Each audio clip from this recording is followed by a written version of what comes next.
That's pretty funny. Okay, look at the crowds. This is great. Thank you, everybody who did make it out on this slightly wintry night, and I know there's also a lot of cold and flu going around. So I am calling this meeting of the Ashland School Board to order for January 11th, 2024. Let the record show that all 5 directors are in attendance. And we will start with our land acknowledgement from Jill Franco. We acknowledge that the sacred land that we live and learn on today belongs to the Takelma, Shasta, Modoc, Klamath, and Umpqua peoples. We honor and acknowledge the traditional owners of the land we now call the United States. We recognize the Native American people's continuing connection to land, place, waters, and community. We pay our respects to their cultures, country, and elders, past, present, and emerging. Thank you. Okay, so our first item is adoption of the agenda. So I will take a motion that we adopt the agenda as presented. So moved. Second. All right, all in favor? Unanimous, thank you. Second item is to adopt the consent agenda, which we have all had a time to review. And does anybody have anything they want to pull from the consent agenda, or shall we go ahead and adopt it as submitted? I don't want to pull anything, but I wanted to make the comment that I was pleased to see, we see typically a dip in January is a funny time, but we've seen a dip in the past on enrollments. Not so bad. It's only like 3 students, right? So I was pleased to see that. Yeah. So. Very good. Okay, so I will take a motion to adopt the consent agenda as presented. I move. I'll second. All right, all in favor? All right. Moving right along. So our next item is the school report with Bellevue Elementary from Bellevue Principal Christine McCollum. Is Christine here? I don't see her either. This may be a very short meeting.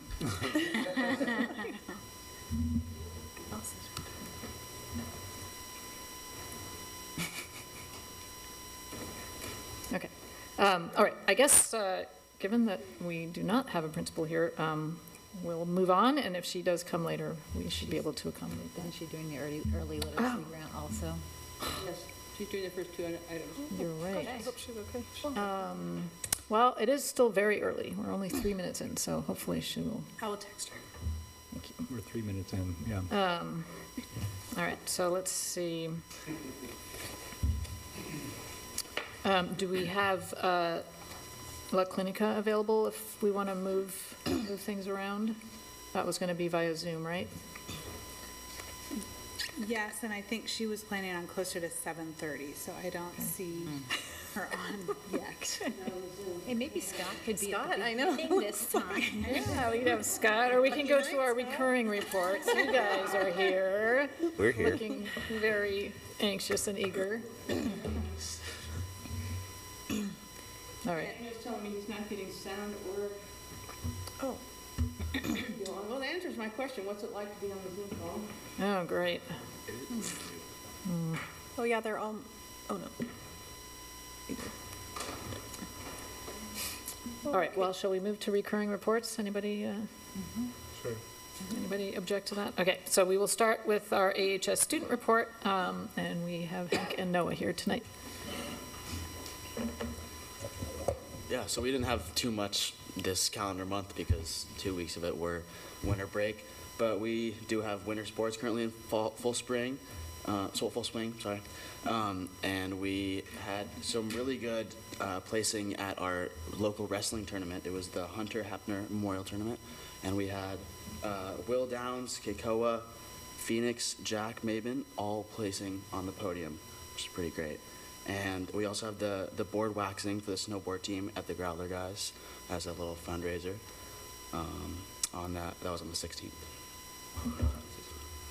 So another event that's going on right now is at the co-op.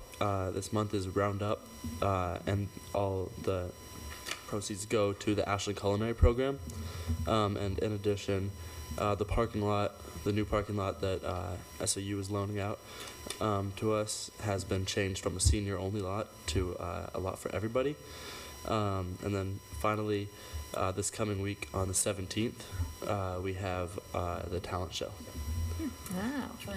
Yeah, nice. so not too much going on right now, but we're looking forward to this next month getting a little busier. All right, well, at least we got some snow, so the snowboarders can actually get out there and use that wax. Yes. So that's very nice. So I'm curious, where is that lot? SOU donated a lot so that students can park more Yeah, easily? so it's if you are going past the school up Mountain Street, and you cross Siskiyou and keep going up, Right. it's one of the first turns off to the right, Oh, okay. near the. So as you're heading up towards the Mormon- music building up there? Yeah, Yeah. yeah. It's that little parking lot right there on the right, yeah. Okay, interesting. And was it expanded because there's enough space for? Yeah, I mean it wasn't. It just There's not much engagement currently Okay. in the parking lot, so we're trying to open it up to have more options for people. Great, thank you.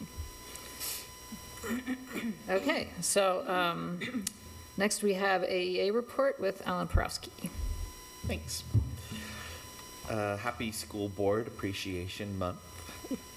We want to send our sincere gratitude for the thousands of hours that you have all collectively volunteered to make our schools student-centered, from the electric buses to an affordable housing initiative, from healthy, locally sourced school lunches to the NSF Computational Thinking Grant, from a strong arts focus to the innovation committees. You continue to focus on ways to make Ashland rigorous, relevant, and remarkable for our students now and in the future. So, Thank you. we do appreciate that, and we love that we have a district that is frequently outside the box, which is what's required of the world right now. As far as the individual site reports, Ashland Connect says our program welcomed a new admin, Francisco, from the high school. We're excited to have him. His knowledge of the 9 to 12 online program will help create a bridge between the K-8 and the 9-12 programs. We also have 3 more new students enrolling for semester 2. Students are excited to join Walker this Friday for the MLK March to SOU, and also to go skiing with Trails on the 19th, cross-country skiing. We are working on iReady mid-year assessments and already seeing lots of good growth in student skills for math and reading. Over at the high school, mostly was covered, but teachers that were required to move over the break have settled in and are enjoying their temporary classrooms at Lincoln. Both students and teachers especially love the natural light coming in from the big windows, something that most don't have on campus. So I've been over there for a while, but it's real fun to have all these other people now. We are all gearing up for finals week, and we're looking forward to a fresh start second semester. Over at AMS, students have hit the new year in stride as we approach the halfway mark to our second trimester. Girls basketball practices have begun, and there will be some confident young ladies on the court this year. SpongeBob the Musical rehearsals have continued as we eagerly await the opening in March. You didn't know. Wait, it at the was high school? No, this is AMS. Oh, at AMS, yeah. okay, sorry. McKenna Presley is our new sped teacher, filling in for Jennifer Campbell's position now that she has retired. And this has put a little extra pressure on our EAs and our other sped teacher. But Erica Baer has been very responsive to requests for assistance, and our assistant principal, Rebecca Gairamati, has been very attentive to the needs of our program. 2024 will reveal more success as the year unfolds, and we have some fresh iReady data to apply to success in state testing. Bellevue says the Bellevue Bobcats have been learning about the significance of Dr. Martin Luther King Jr.'s legacy by focusing on what we can do as citizens to keep his dream alive and do the work to ensure inclusivity in our community. The students have been learning about the scientific reasons why we have different skin colors and celebrating these differences with a school-wide art project. We are also struggling with the most recent mandates concerning special education and disciplinary procedures in Oregon schools. We all recognize that these legislative bills were created in the hopes of removing historical barriers for marginalized students, but many of these new requirements undermine the ability of educators to make informed decisions for each student. We look forward to the day when school employees, administrators, government officials, and the broader community can communicate more effectively to do what is best for each child. At Hellman, we started a walking bus to encourage walking and biking to school, which dovetails well with our Walk and Roll to School program. I did have to ask what that is, and a walking bus is that they all meet up together and they walk as if they were on a bus. Trails will be starting their winter trips to Shasta Nordic Center next week, and we are grateful for this opportunity for our school community. And Walker says, Walker Elementary has started the new year with enthusiasm. That's it. Thank you. You're welcome. Thank you for that very lovely tribute to the school board. Yeah, that, And I love the walking bus. Let's Yeah. do more of that. That's great. We should all do one to the school board meeting next month. Yes. and Okay. Alan, I appreciate that you recognize all the myriad ways that the school board is doing stuff beyond our typical activities. So thank you for recognizing that. Yeah, you're welcome. Thank you for doing it. Okay, next up, we have OSEA report with Stephen Essig. All right. Good evening, everyone. OSEA Chapter 42 would like to extend a Happy New Year to all. We're excited for the 2024 year and look forward to another year of progress, learning, and community solidarity. We want to put a shout out to all the transportation teams, crossing guards, custodial staff, and many others for their important work in keeping students safe, especially during the inclement weather events like this week. We got a photo, I'm not able to show it, but we got a photo from a community member showing our crossing guard, Mia Pedersen, and it's just a really cool picture. There's snow everywhere, and she's just holding her sign up. But we had this shout out that said, Mia is a beast, and as a crossing guard at Bellevue, which is ASD's school at the highest elevation, she often braves weather that is a little beyond what other crossing guards see. Often people don't realize classified who are not maintenance or custodians who have to brave the elements as part of their jobs no matter what. They're expected to be outside risking their own safety with cars sliding all over the place to keep our students safe. Then classified staff, especially EAs, are still reporting that it's hard to find classified subs. I don't think that's like not the district's fault. We're just hoping people can start applying for those and getting in there. Lastly, OSEA wants to recognize that January is National Poverty in America Awareness Month. OSEA recognizes the profound impact of inequality and poverty on our students and our community. We stand committed to addressing these issues at their root, advocating for fair wages, equitable distribution of resources, and comprehensive solutions that empower both educators and students to thrive and achieve. Last year, the USDA ended the free lunch expansion program that provided funding for schools to have free meals for every student. This year, the U.S. Census reported poverty in America is at 11.5%, and additionally, they found that poverty, children in the supplemental poverty measure doubled, and so that comes out to 12.4%, or 3.2 million children in poverty. And we recognize our community suffers deeply from unequal distribution of resources, rent-burdened families, and unhoused neighbors. Unhoused community members, and the whole suite of inflation, shrinkflation, skimpflation, all of those. And our working class families, including our classified staff, are often the first to feel the brunt of those effects as a consequence of poverty wages. So, as Nelson Mandela once said, poverty is not an accident like slavery and apartheid. It is man-made. It's man-made and can be removed by the actions of human beings. Lastly, OSEA wants to highlight that there's a food service donation fund at the school, or at all of the schools, and this is a fund that can aid students and benefit families across the district, and it helps us work with students to clear up their student lunch debt. So if you are interested in donating to that, if you call any site and just say, hey, I want to make a donation to the food service donation fund, you can do that, and that's super helpful for our families. That's all I got. Thank you. Thank you, I really appreciate that. I actually wanted to ask, I don't know if you know the answer to this, Erica, where is Oregon at with providing free school lunch for all students? Is that something that's going to happen or being considered?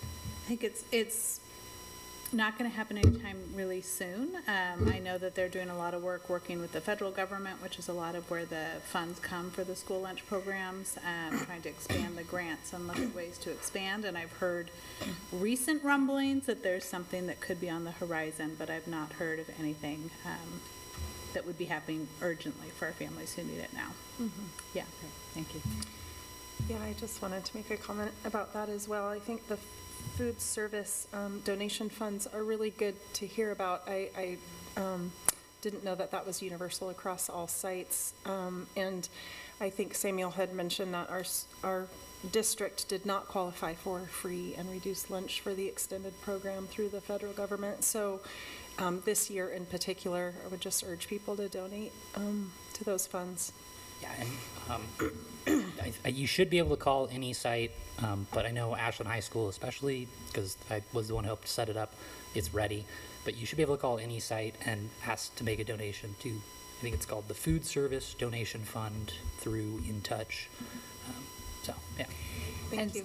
Steve, just to be clear, that fund is for families who haven't been able to pay the bill for their school lunches. Is that correct?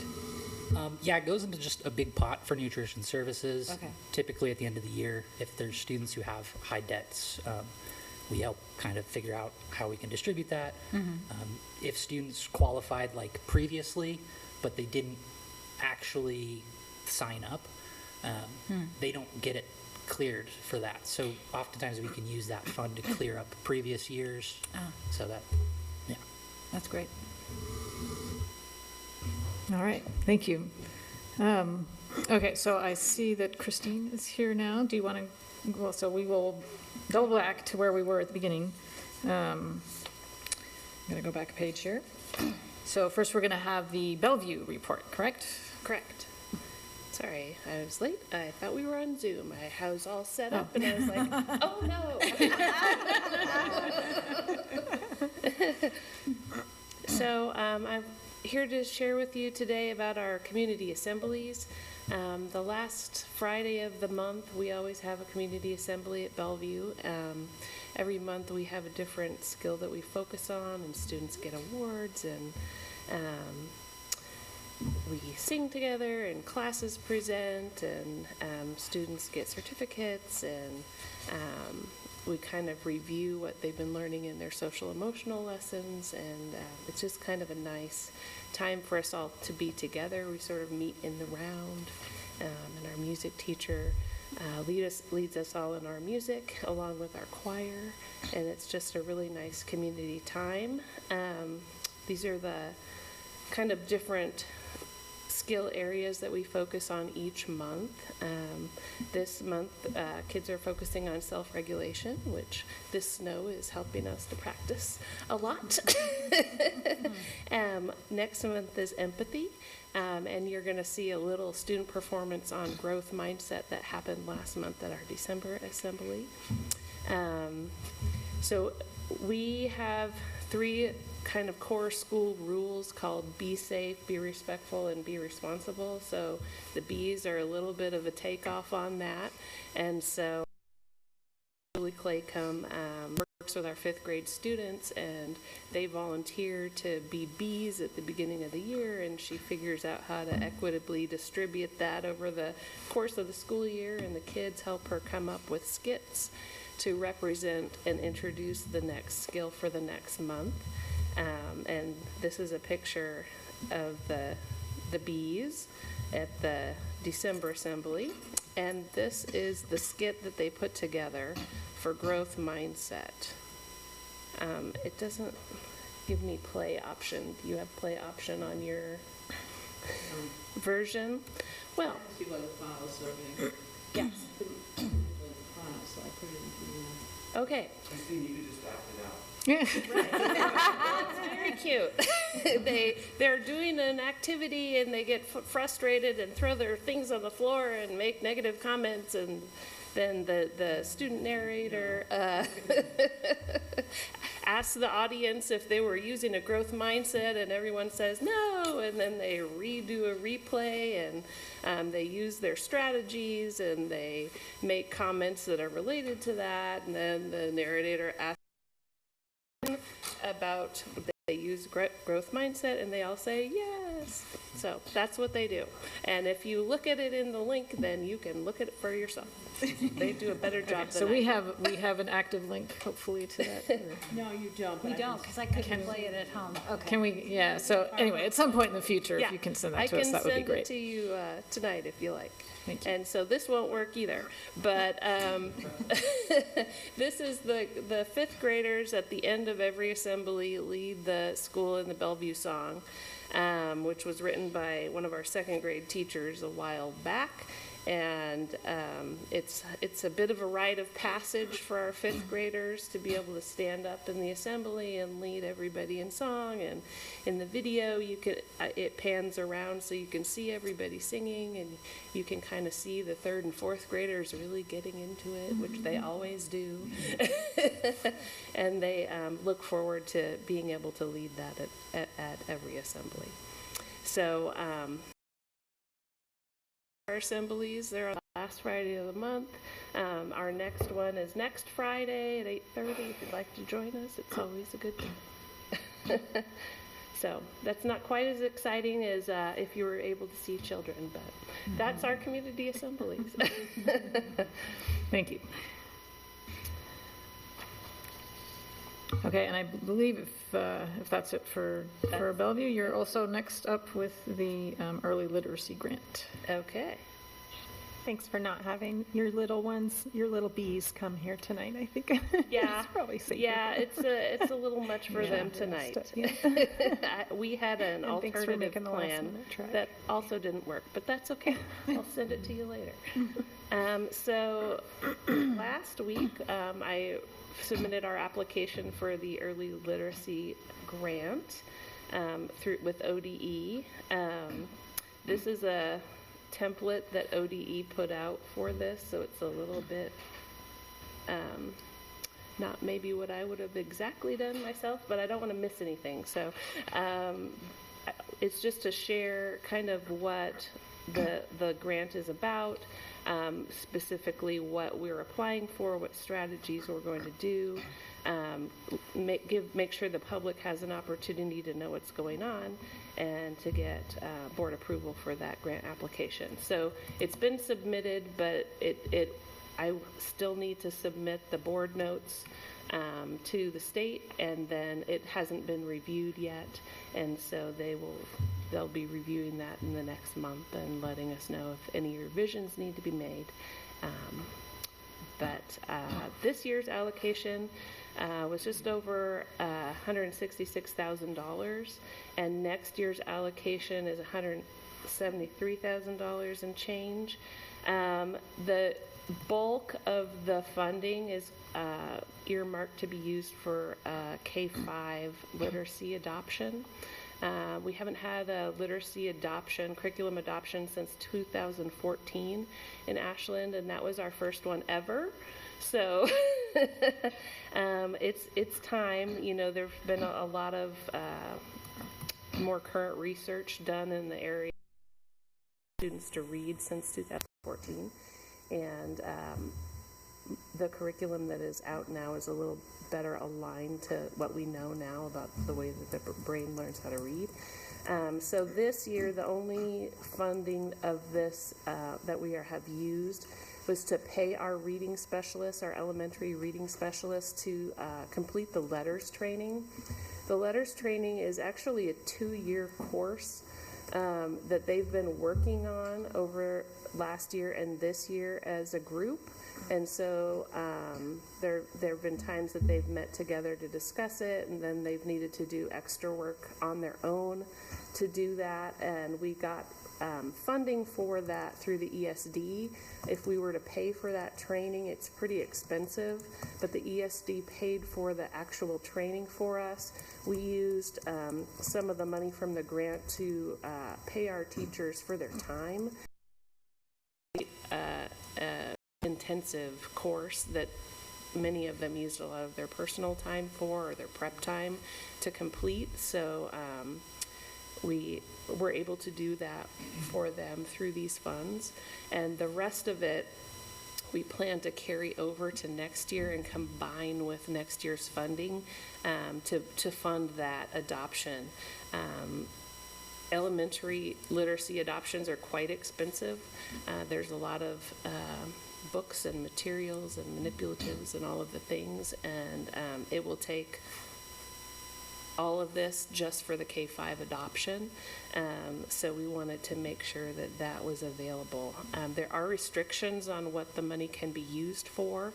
It's actually meant to focus mostly on K through 3. You can use some of the money on 4 and 5 as long as you've got matching funds going on for both sections of the grant, which we do. We're allowed to use the Title I funding that some of our general fund money that we use to pay for other things having to do with our reading instruction.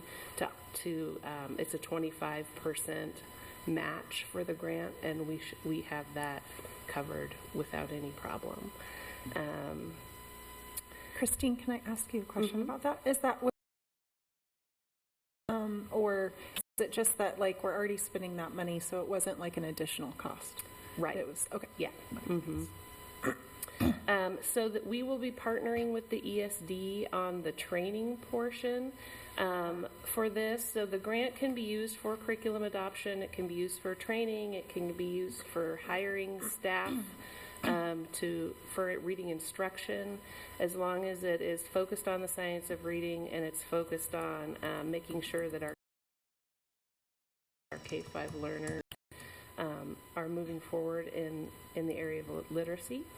Our ESD has a 2-day training that they're offering on the science of reading, which I've tentatively scheduled for August next year for all of our elementary teachers. It's pretty important that all of training before we do an adoption, so that they're going into that with that knowledge in their pocket if they didn't already have it. We have worked over the last 10 years or so to we've provided training in enhanced core reading instruction. We've sent some teachers to Orton Gillingham training, but it's been a little sporadic. Every few years we've been able to offer something. So it's been a few years since we've been able to offer something comprehensive, so it's good that this is coming up. But partnering with the ESD means that we don't have to use the grant money for training, which is nice. So the plan is that we will have an adoption committee next year to examine what's out there and select the best thing to recommend to you for adoption, and then purchase that next year for implementation the following year while we're providing the foundation.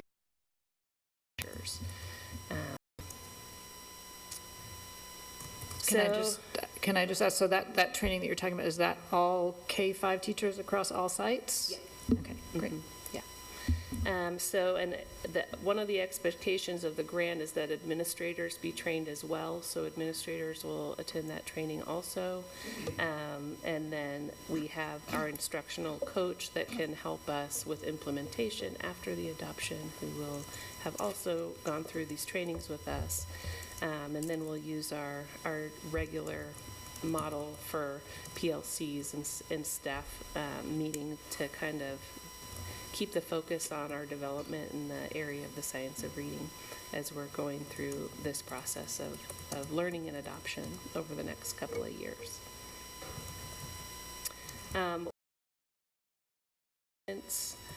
Of the grant is that you have a plan for extended learning programs. Last year we did not hold a summer school for a variety of reasons, but the plan is that we will do that next summer using Title I funds, unless the state manages to provide us with another extended summer school grant again, which would be fantastic. But I've heard some rumors that that might happen again, but nothing has been confirmed. So we'll at least offer the focused small group instruction that we did before the pandemic. But if we get another big grant from the state, we can expand that program again. High dosage tutoring is another requirement that we have in place for the grant. The way that that's structured in our district at the elementary schools is within the master schedule at all of our elementary schools. We have a 90-minute instructional block for reading and literacy. It's not always 90 minutes at solid. Sometimes it's broken up in the middle by a recess because they're 5. And but we also have an additional block of 30 minutes a day for additional reading focus instruction that is kind of this high dosage tutoring. So especially in those lower grades, we try to get more staff pushed into those classrooms so that we can offer concentrated small group instruction on precisely what students' needs are, whether that is at an intervention level or at enrichment level. We've got that set up in our schedule. Research aligned curriculum is another requirement of the grant. The last and the first adoption for reading that Ashland ever endeavored was in 2014. And at that time, schools made the adoption decisions independently. So we did not have a district-wide adoption at that time. Each school adopted their own core curriculum. So each school was district-wide assessments and those kinds of things a little more challenging. So this time we won't be doing that because there's so many benefits for students and families and staff when we have the same thing that we're doing. Opportunity for alignment, and if kids change from school to school, it makes it a little more consistent for them. So again, we'll use this year's funds and next year's funds for that adoption. All of the money needs to be expended by September of 2025. So we'll make sure that we make that purchase next year and then implement the following year. And then that training will occur next year before the adoption, because it's hard to go through intensive training and implement a whole new program at the same time. So the communication plan, this year Ashland has engaged in regional discussions about the early literacy grant. So the ESD facilitates those meetings and has kind of helped us with drafting those things. I kind of came into this process a little bit late, so I was really grateful that that was there as a resource. Once our plan gets approved, we will communicate the plan for the funds and begin the process of selecting folks for that adoption committee and getting board approval for that. Teachers from each site will have representation on that committee, and we'll be able to talk to staff at each school throughout the process so that they're informed about what's happening and can give the committee feedback. And we'll use our board policy on curriculum adoption to provide parents and for feedback during that adoption process so they'll kind of know what we're spending the money on. Another requirement of the grant is a student growth assessment. We have several of those at the elementary level. So we use iReady for reading, and that has metrics for phonological awareness, phonics, high-frequency words, vocational and literature comprehension. And we still use Easy CBM for fluency and the skills that lead up to reading fluency, phoneme segmentation, letter names and sounds, and word reading fluency. We do have the 6 trait assessment for writing as well, which measures those 6 traits for writing. Here, I'll read them to you. But growth assessment looks for literacy right now. We do have one other measure that I didn't put on here. We still use DIBELS, which I'm going to not remember, dynamic something. The measure that we still use from DIBELS is called the nonsense word fluency. Is the measure that rounds out EZCBM to make our dyslexia screening assessments complete. So nonsense words are not anything that we teach to our students, but it's a way for us to know if they are able to figure out sounds without context. So that's the only time in first grade for those assessments. Christine, I have a question. Mm-hmm. The last point, the 6 traits for writing, I'm assuming the first 2 are K5, or maybe K3, I'm not sure. Is the 6 traits, how long are students assessed on that? I know we do it in K5. I don't know. It used to be K12 back in the day. Yeah. It used to be a state assessment in addition to the TESA, Oaks, whatever they're called, state assessment at the time.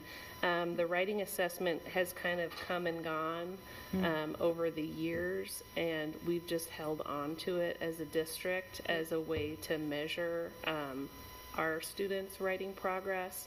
The state assessment has really changed over the years, and it no longer assesses any kind of so really this is our only measure of that, and it can measure narrative and informational and persuasive and all of the different forms of writing, but on the state assessment, they really are only expected to engage in informational writing at this point, so this is the only way that we really can get at that piece of information, so we just keep doing it. That's great. So I talked a little bit already about the 25% matching fund requirement of the grant. We more than meet that by our funding of reading specialists, professional development, instructional coaching, summer school, and some of our EAs and staff that are trained for reading instruction and intervention. I will not read this to you, but this is an inventory of our core and supplemental reading materials that we're using right now. It was a really interesting thing to try to fill out because I cut off the columns that were like, did you use the criteria of all the things? And I was like, we haven't done it in a very long time, so no. We used what they had available at the time. Next year, so they just wanted us to be able to talk to how we are going to do that moving forward, and so I did that. So is this an inventory of what's currently being used at each site? Because I didn't see Willow Wind on here, but I think I saw every other site. Or no? Under core It's materials. on here. Willow Wind uses the same core materials as Walker and Trails. And all of our sites use the same supplemental materials pretty much. When I was at the district office, I had the opportunity to meet with the reading specialists on a monthly basis.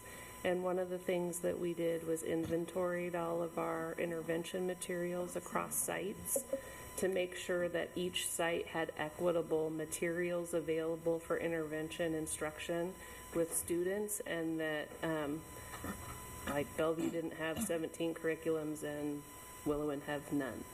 So we made sure that we had some common intervention materials to meet the most common needs for intervention for students across sites a couple of years ago. So that was a helpful process.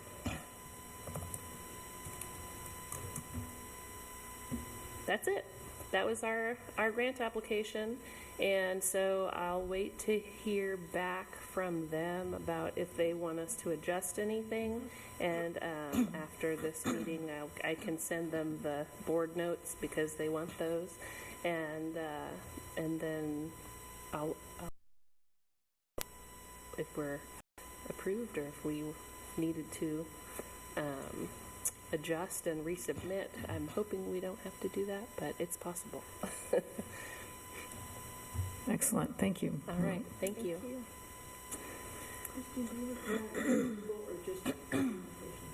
Just the presentation. Yeah. Well, We approve. if you don't approve, please tell me now. Thank you. Okay, next up, we have a presentation from La Quinca about drug and alcohol supports at Ashland High School. Are we able, so we have Elise Travertini to do that presentation. So hopefully everybody can actually see and hear at this point. Tell me if you can see this. Give me 2 seconds. We can see it, yes. Okay. We can see you. And you see me. Yeah. Let's do this from the beginning. All right, can everybody see the slideshow? Yes. Perfect. So I am going to talk a little bit about our drug and alcohol services we added on this year, but also kind of a look back in the very first year that we actually started partnering with Ashland School District. So our very first year in Ashland High was last year, so school year 22-23. It was a difficult year, I think, for the community and coming in as a new provider. When we started, we actually started with roughly about 2 days of medical provider. We had 4 days of RN services, but they were limited. We had one therapist who was on site 5 days a week, and some office support. And so I showed a graph over here on your right-hand side that kind of breaks out your visits. So your blue bars are total visits, and your orange bars are unique patients.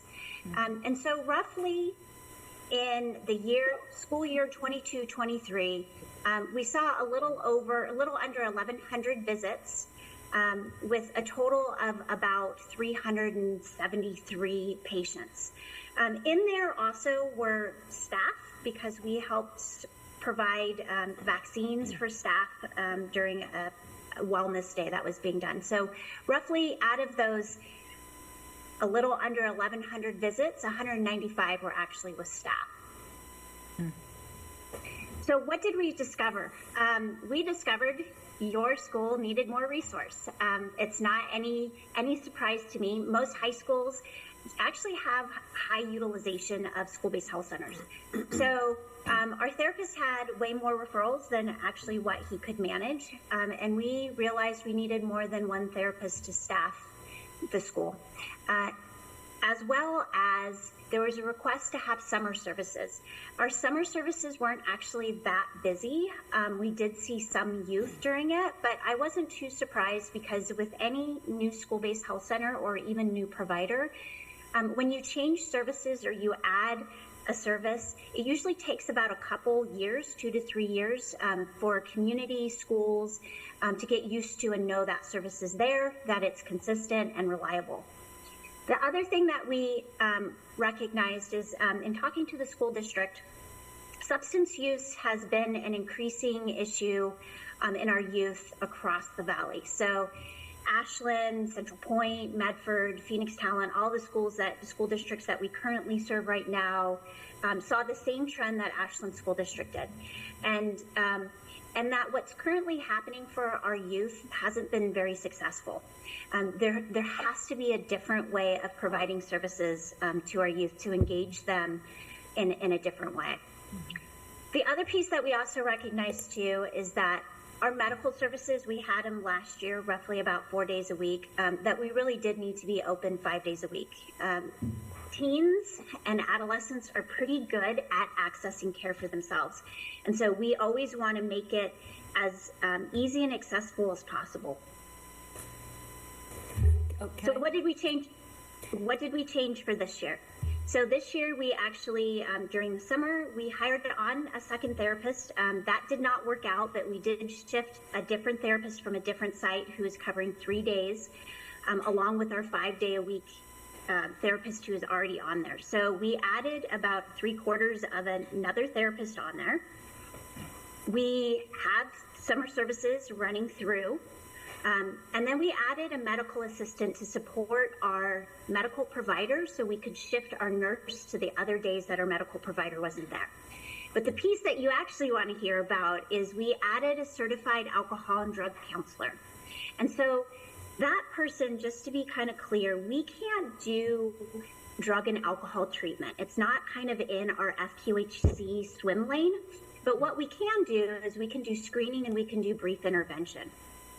And so our person that we added on, she is not a master's level clinician. She is actually below that, but she has been trained in drug and alcohol screening.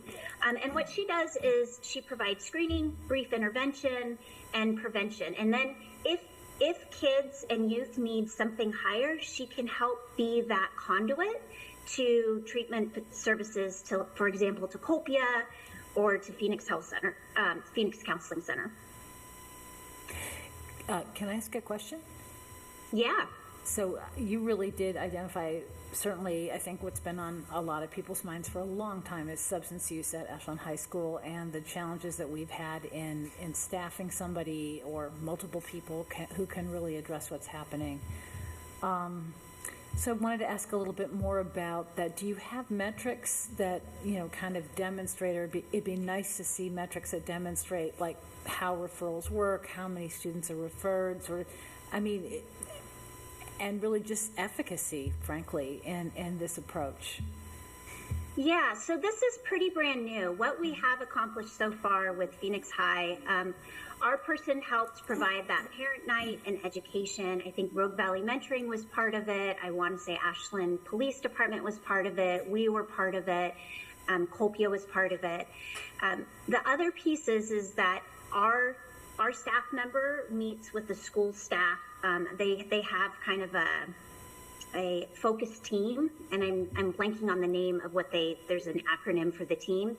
And so she also participates in that just to make sure that they are coordinating well in terms of referrals. So the referrals have been slow at the start, and I spoke with her yesterday, and she said the referrals are starting to hop in much more. So in terms of data, what I would say is next year, have me come back so I can really give you almost a full year's look to say, how many referrals did we get in? How many stayed at this brief intervention or screening? How many got referred out, to really understand? And then how many reoffended in a way, or how many kind of came back on the radar because of some other substance use issue?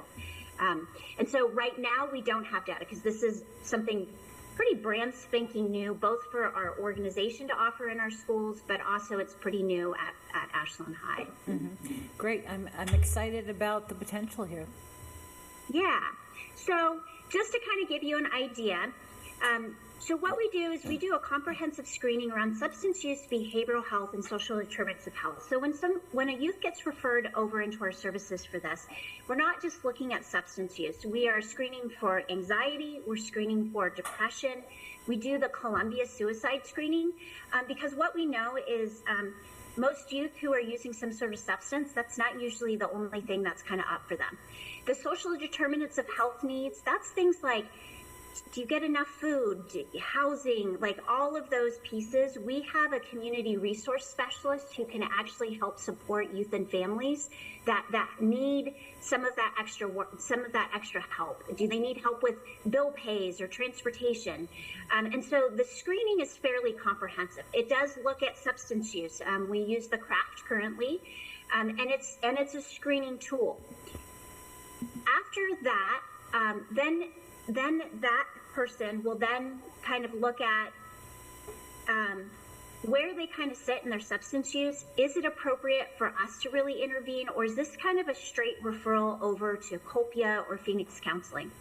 One of the things that we have been making a concerted effort this year, since this is kind of new to us, is making sure that we have really good, strong relationships and partnerships with our community substance use treatment programs for youth. And so in your community, Colpia, it sounds like, is literally kind of right across the street or down the street. And we also partner with Phoenix Counseling because it's a few miles away, but it's a little closer than Medford. If a kid screens to look like they could really do brief intervention, we use a program called Teen Intervene.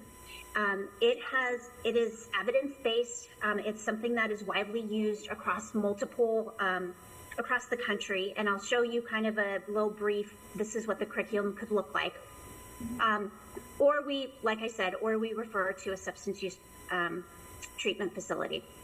The other thing that we offer in La Clinica, and this is really new, I want to say it's been in the last 2 months, is now we have Narcan available for students.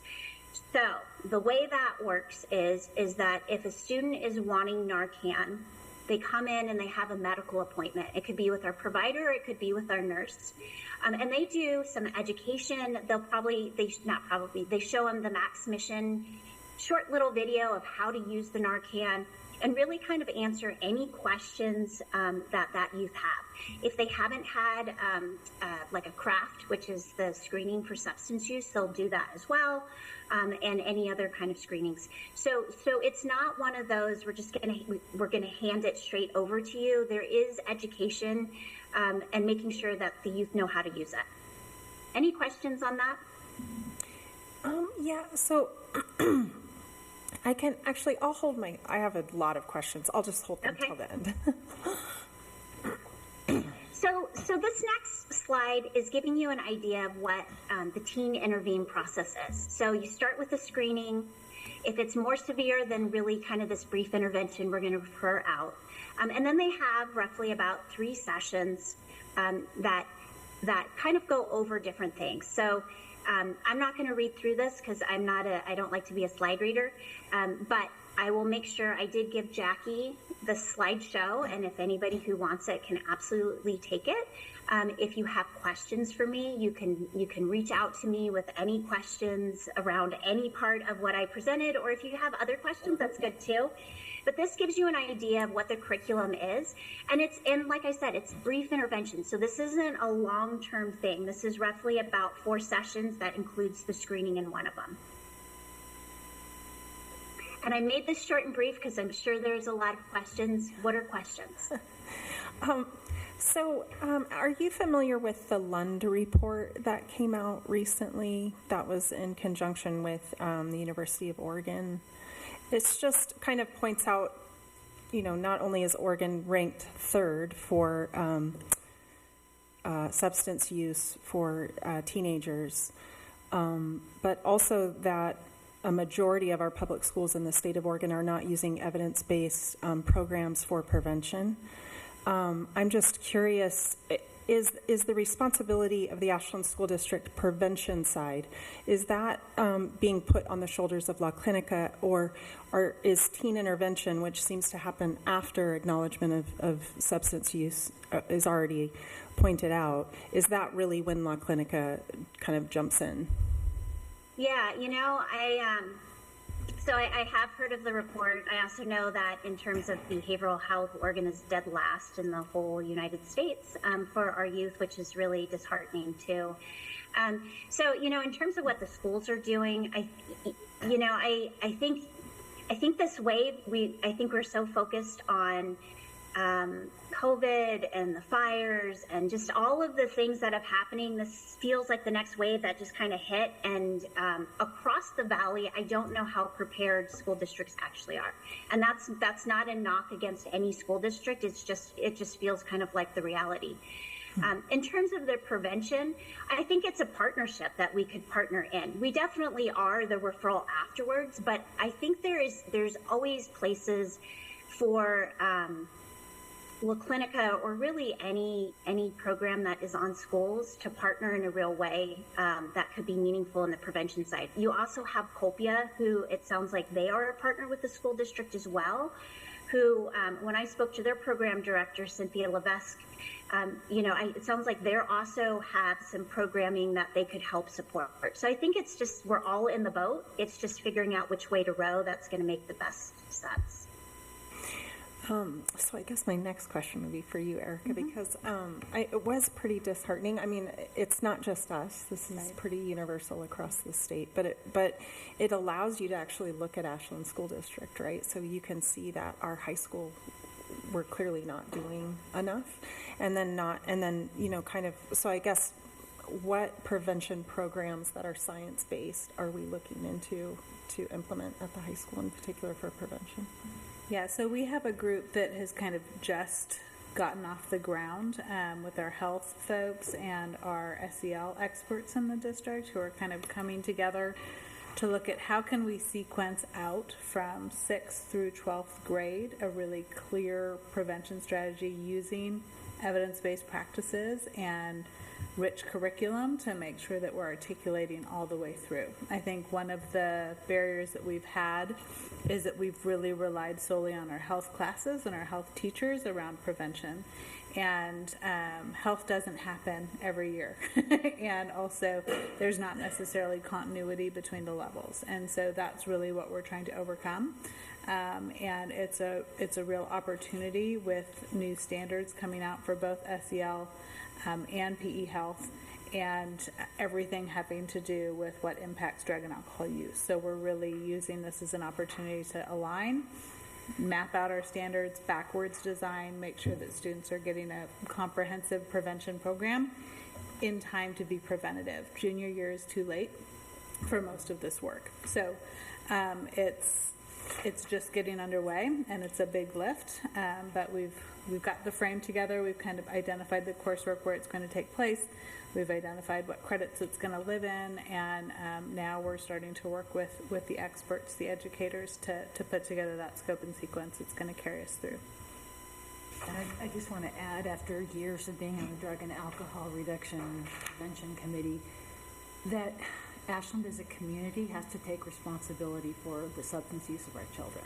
I mean, the schools can only do so much, and it's really important that the schools do, but I have to say, after we did interviews with parents and kids, there's so much substance use that occurs in our community, not at school, and it occurs in parent-sanctioned events and parent-sanctioned interactions, and that's been a long-standing issue. And it's something that's very hard, because as a school, there's only so much we can do. We have to do the absolute best we can, but at some point, really asking our community and continuing to ask our community to be part of this is really important. There's one evidence-based program, and maybe you know the name of it, that is very involved with parents. There's a parent, and it talks about it on the report, but it doesn't list the name of the program, but it said it was a very successful evidence-based program involving parents. Yeah, so one of the criteria that we're looking at with all of these is how does it involve community and family, and how does it involve the adults in the space. So when we're dealing with issues of SEL, which there's a significant overlap, how we're supporting the educators is also really critical. So that's one of the criteria we're considering as we're examining the curriculum. So you'll get to see that soon. And Ashland is a really unique community. So when we were working through, I also sat for quite some time on a drug and alcohol task force, and it did feel a bit disheartening at times to think of, because there are pieces of our community that are really unique, and we face some unique challenges around this particular issue. At the same time, as we can focus on our locus of control, which is the time we have with students and making sure they have all of the information they need to make the best decisions for themselves. We have incredibly bright, smart, tremendous kids here, and so we want to make sure that we're giving them all the information and tools, and then also doubling up that education as much as we can for our parents and families. And so that's something that I know the high school's really started to work hard at.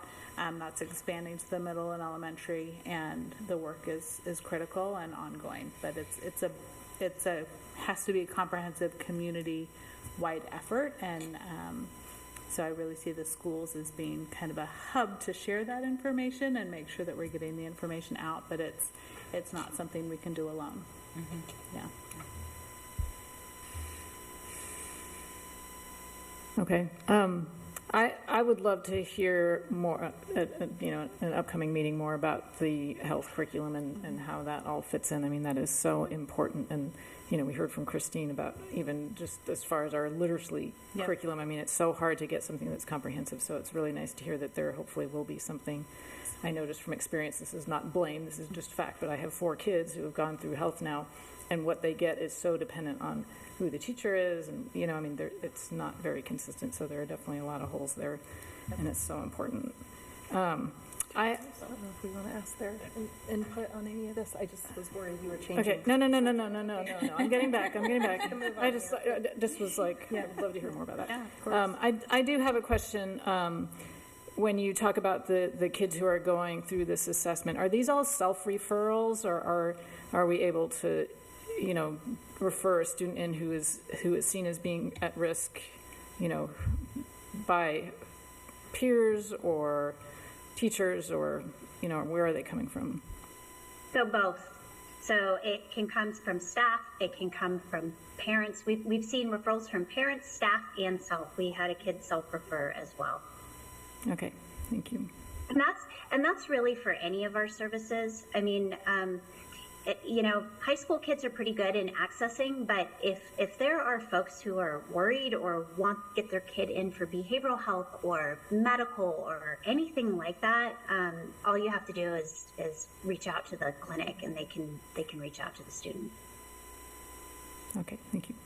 So, Yeah, I have a question for you. Do you know what the distribution between grades is for the referrals for the substance use? Because I'm curious, because I'm sure, as we've all known, it's getting younger and younger that we've seen this problem start occurring. So I was wondering if you have the data for that. Yeah, we don't have the data yet for that. Like I said, I can bring that back for you in a more robust way in probably the next year. The referrals she's getting are strictly from the high school, but what we know too is if you have to go much further upstream, to Erica's point, like 11th grade is too late. I think you really need to start those conversations around prevention and education around substance use way earlier, whether it's in middle school or it's in 5th grade. But those referrals, like I said, they're just starting to roll in on a more consistent basis, and that's going to give us better data. I don't want to say based off of the 5 or 6 that we have received, this is what it looks like. So when I come back, or as we get near the end of the school year, we can always provide that data to Erica, and then she can share to the school board in whatever manner she'd like. Yeah, that would be good. okay. I Anybody else? do have one more thing. I would like to heavily second that in the substance use education in the health classes. I think having an expert is so valuable, because we do have. I remember in my class last year we had the Jackson County SART come in, and that was a really powerful lesson. And I think the health teachers are great, but they're not the experts. And so I think in that curriculum, definitely having the experts do the education is super important. And I think this year too, in the high schools, for the 9th and 11th grade, our staff went in to help support some education around suicide and depression, and supported your health teachers in that way. And I want to say it was 2 or 3 health classes for each grade. So yeah, I would agree with that. The more that you can involve the community partners who are actual experts in it, it takes the lift off of the school district, but it also puts more comprehensive information in the students' hands.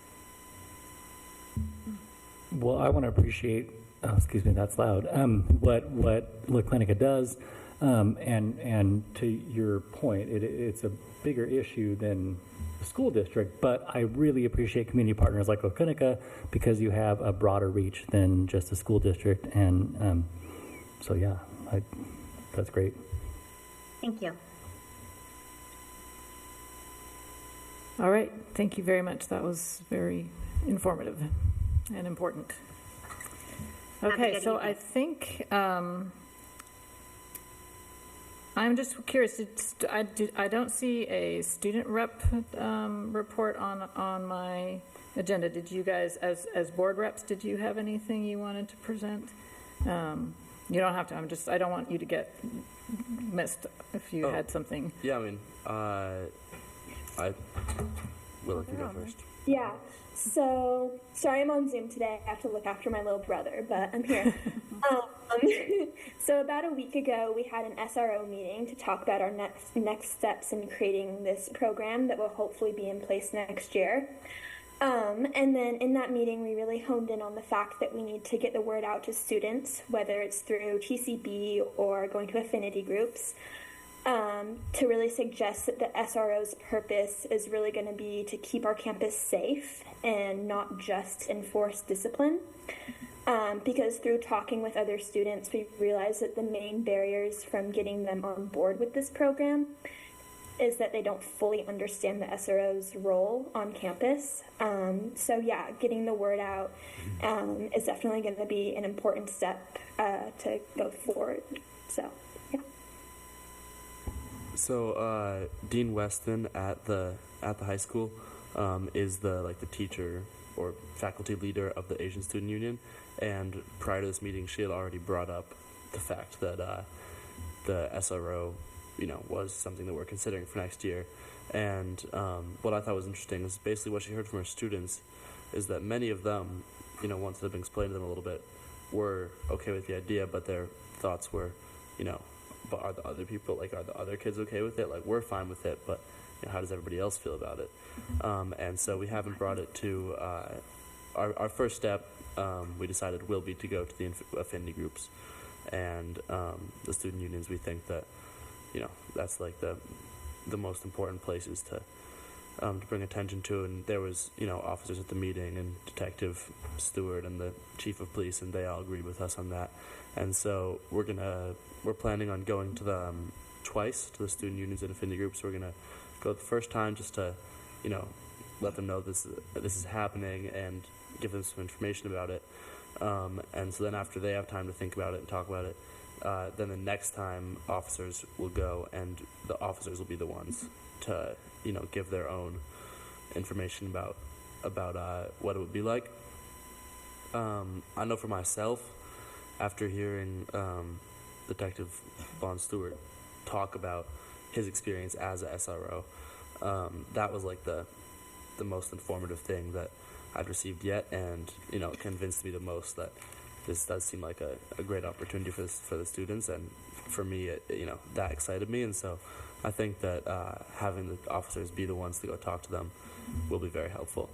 And then we had Officer Angel come into our leadership class later and just interact with us, talk a little bit to the leadership class about being an SRO. He's one of the possible candidates for the position next year. And so once we get word out to the affinity group and student unions, then hopefully we'll continue that approach just with other classes so that more and more students can know about it. But we're hoping, that once we begin to bring it to some students, the word of mouth will kind of carry it out as well for us. So that's our next steps. All right, thank you very much. Okay, so, sorry, we're doing everything out of order tonight. So you guys actually were on my schedule. I just didn't highlight you, so I didn't see it. Okay, so now we'll go back and do our board reports. So anybody want to start us off? I'll start. Let's see. So Dan and I have been very busy working on the Affordable Housing Project and met with the city and SOU on some partnerships and kind of what they're doing and making sure that we're all working cohesively together. And Eva and I met with Project Youth Plus, and that was super enlightening. Love that we have an existing partnership with them, and that was just exciting to hear all the ways that they support our staff at the high school and middle school. And that's about it. Yeah, Christmas and New Year, so. Should I go next, or did you want to go next? No, go ahead.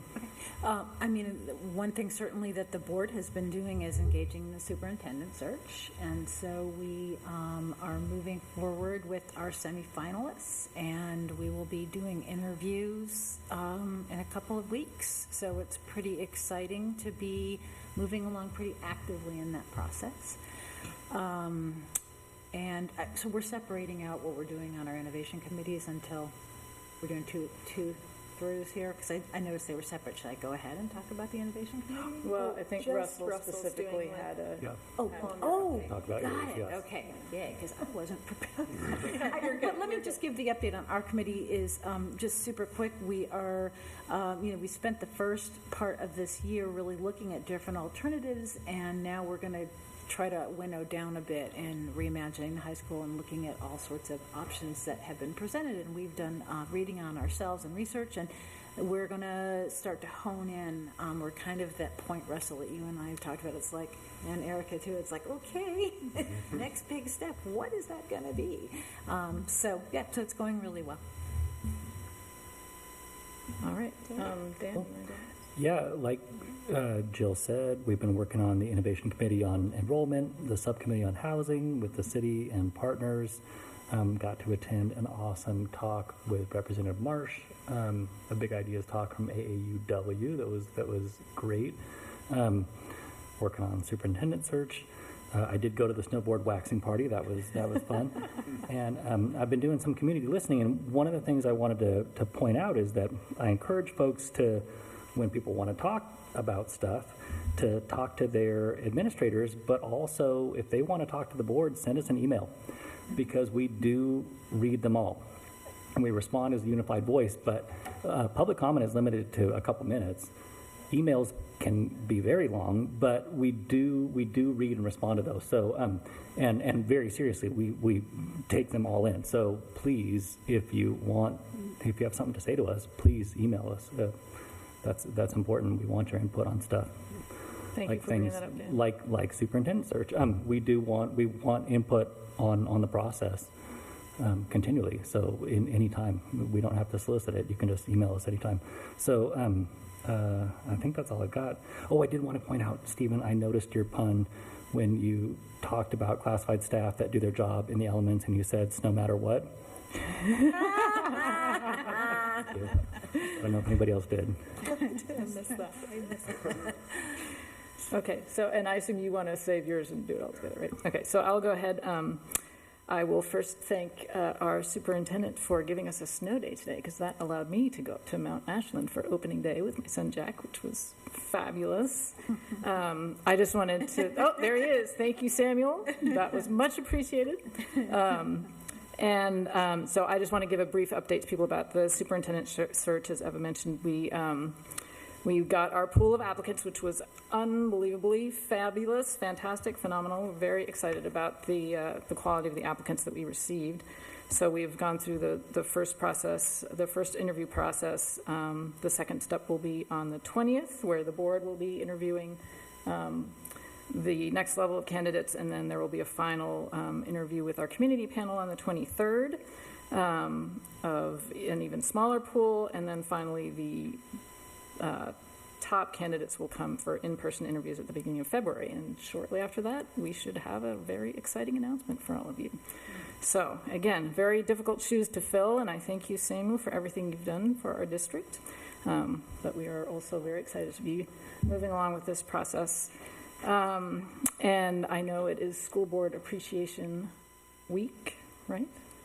And I just want to, I know we're a very small group here, so I'm just going to kind of speak personally for a moment. I just appreciate you guys so much. I cannot imagine a better group of people to work with. Truly, truly unbelievable.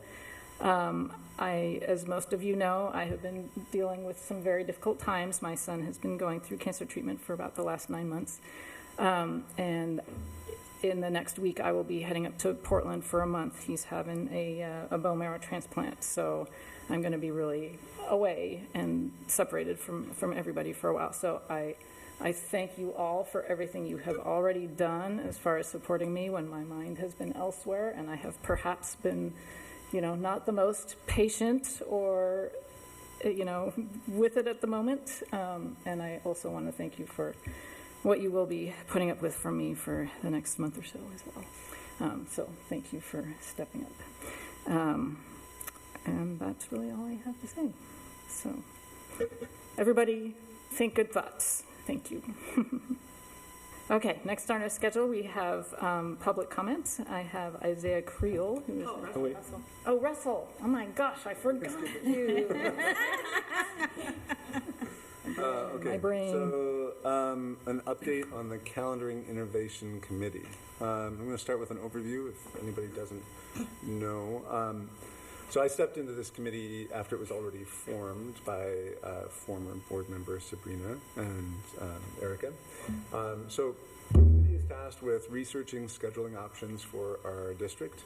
We're looking for opportunities to improve academic results, quality of life, mental health, cost savings for the district, and just all of those improvements for families, staff, students, and the community at large.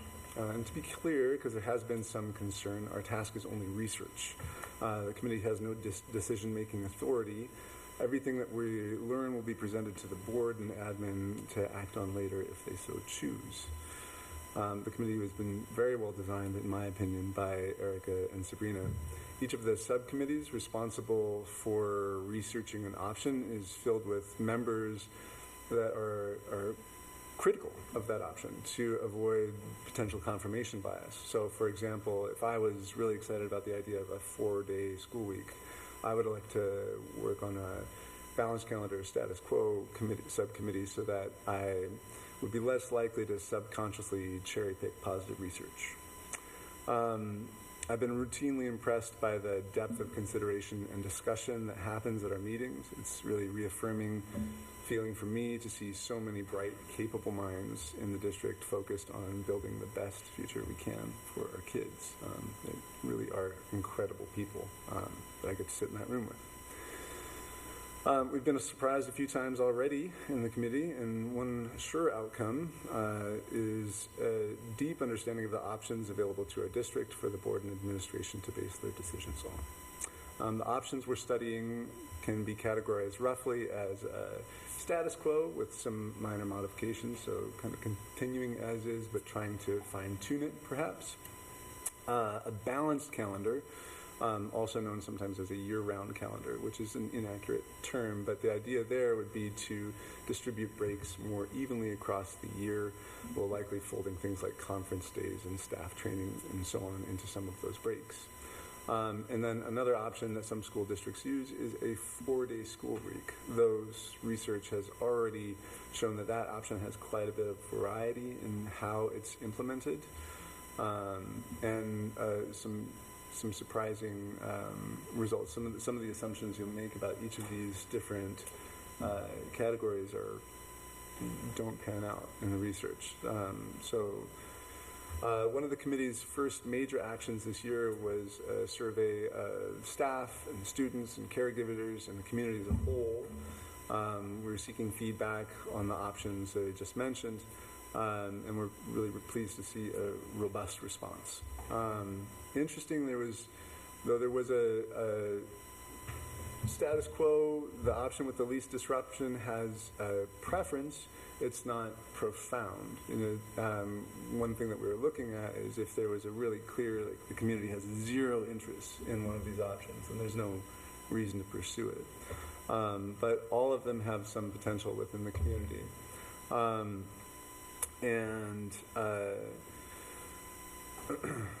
So all the options are still on the table because there were significant groups across all constituents in favor of each of the options, and we're continuing to research. Most recently, we met with the high school reimagining committee, and to mutually share our findings and look for ways to support each other, and also just make sure that we're pulling together towards compatible recommendations, so we're not just completely thwarting each other in our efforts. And then additionally, right now we're developing a rubric, a tool to consistently measure the assumed effects from the research that each of these different possible calendaring adjustments would have, so that when we present all this information to the board and to admin, you'll have a tool that you can look at to see both how we came to our decisions and recommendations, and then also we'll be citing sources and have all of that information available for you all as well, so you can do a deep dive on all the options that we're presenting to you. And then that should be available for the public as well. So anybody with any questions on anything that we're researching now will be able to see all the work that we're doing and review it themselves, so they can rest assured that I'm comfortable with all of the brilliant people that I'm surrounded by in that room, but everybody will want to do their own research too. And at that point, I'm happy to answer any questions anybody has. I think it's great to hear kind of the options you're pursuing. I think it's good for people to get an idea of what's on the table and what you're researching and looking into. So I really appreciate you bringing us up to speed as far as those options. Is there expectation that you will have a singular recommendation? I would say at this point, no. I think we're going to have options with effects that we can expect, right? I would say that even in the first part of the year when we started looking at it, we were all probably pretty hopeful that a clear winner would jump out. Like, yes, this is the thing, we should do it. But it's much more nuanced than that. So all the options have potential, and how they are implemented is extremely important. And then we also have criteria ourselves that we're not willing to budge on. So we're not willing to sacrifice academic achievement for one thing, right? So no matter what result we may choose, we have standards that we're holding ourselves to. And then even some of the things that you might expect, like, for example, a 4-day work week or school week, you might expect to be a cost savings for a district, but it turns out it's not. And has other effects too. There's a lot more in-depth information in each of the subcommittees that they're pulling together. Yeah. Is there anything he missed? No, he did an excellent job. That's all I got. Thank you, Russell. Very interesting. All right, now we move on to our public comment.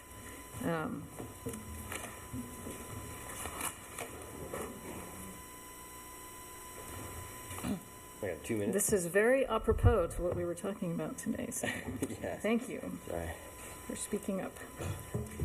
Yes, 2 minutes, give or take. All right.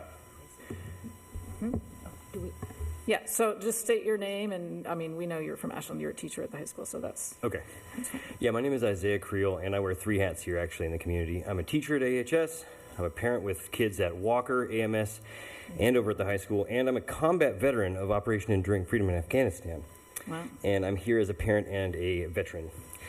I've attended now a few of these school board meetings, and I'm alarmed at the use of military language when talking about security in the district.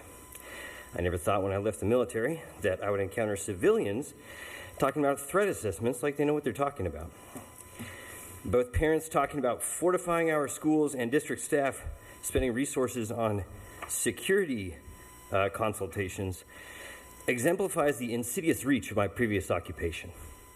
So I'd like to clarify one linguistic point when using military terms associated with physical security. You see, both our parents and administrators have confused the most likely and the most deadly courses of action for a threat in one of our schools. The most deadly, of course, is a child gets a gun, enters a school, and shoots a bunch of people. That's the most deadly thing.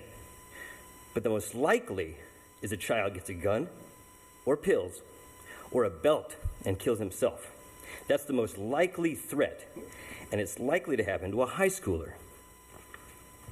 The district has spent a lot preparing for the most deadly threat, and they are set to spend even more. Our parents are petitioning for more money to be spent on the most deadly threat. But one of the best ways to combat the most likely threat to our students' lives, suicide, is with trained counselors who can help students in a crisis. And we have a hiring freeze on those at the high school. We have more principals at the high school than we have counselors. More principals than counselors. Matter of fact, we have an amount of superintendents equal to the amount of counselors at the high school. You can continue. Okay. The same administrators refuse to hire any new counselors, so I am here to beg you to reject the fear-mongering of fortifying our schools and paying security consultants. I beg you. I am begging to lift the hiring freeze and hire more counselors at the high school. And I'll leave you then with the words of President Eisenhower. He said, "In the councils of government, we must guard against the acquisition of unwarranted influence, whether sought or unsought, by the military-industrial complex. The potential for the disastrous rise of misplaced power exists and will persist." Thanks. Thank you.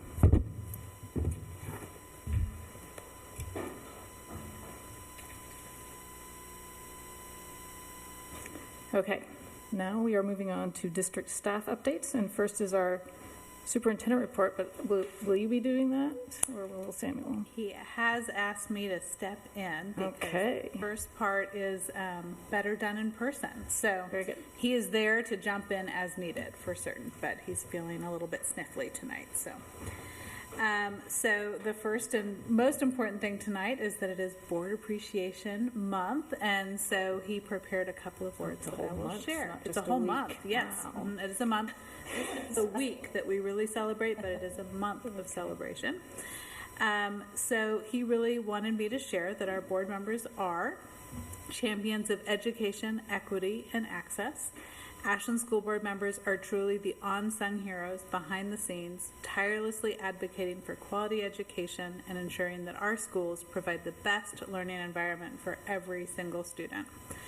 I so appreciate how you're continually examining the ways that we can innovate and find new ways to best support our students. Also, community connectors.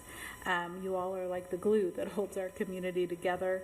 I know you get spoken to at the grocery store and in the parking lots and all of those different places. So really being that bridge that gaps between the parents, teachers, and communities, fostering open communication and collaboration that really benefits all of us.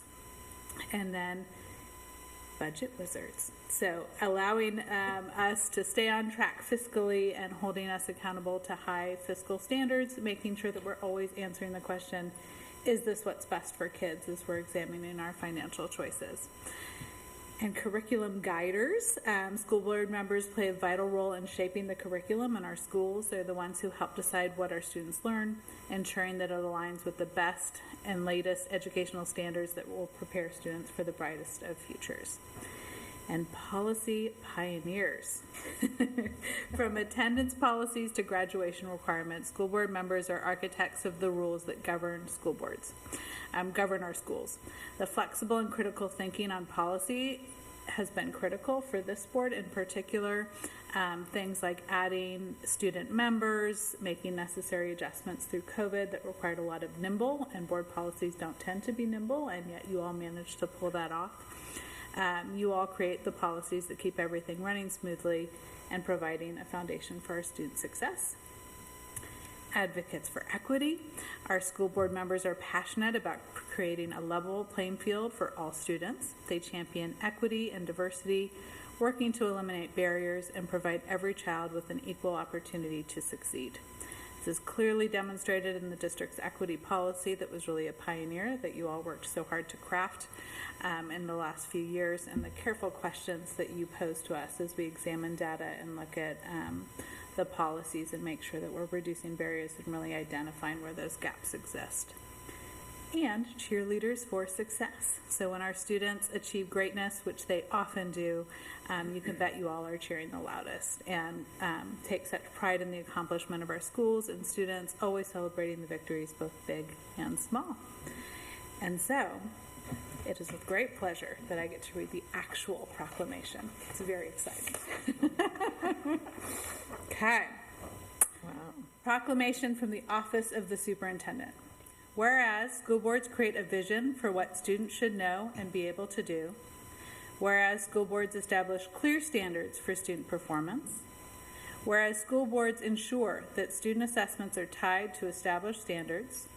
Whereas school boards are accountable to the community for operating schools that support student achievement. Whereas school boards align school district resources to ensure that students meet standards. Whereas school boards create a climate that supports the philosophy that all children can learn at high levels. Whereas school boards build collaborative relationships based on trust, teamwork, and shared accountability. And whereas school boards are committed to continuous education and training on issues related to student achievement. Now, therefore, I hereby declare our appreciation to the members of the Ashland School Board and proclaim the month of January to be School Board Appreciation Month. I urge all citizens to join us in recognizing the dedication and hard work of the local school board members in preparing today's students for tomorrow's world. Thank you very much.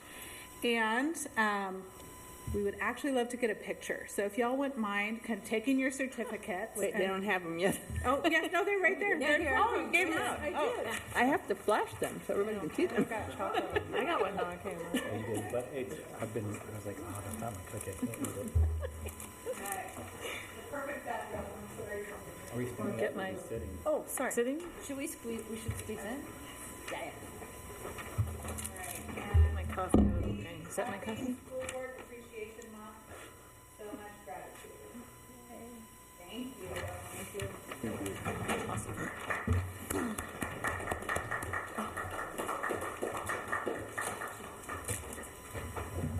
All right, and then also a little bit of an update on other things.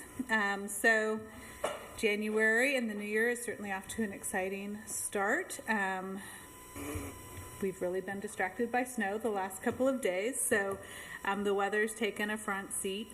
Folks are often curious about how the district makes decisions about delayed start or closure.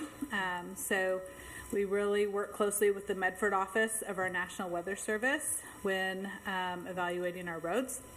They are the Weather Service most online weather channels rely on, and they are the most familiar with the many microclimates in our very special Rogue Valley. Superintendent Bogdanoff and Executive Director of Operations Steve Mitzel met with NWS both Monday and Tuesday evening, and Steve was on the phone with them Wednesday morning before buses were deployed. Our transportation director was driving routes directly to determine safety starting at 4:30 a.m.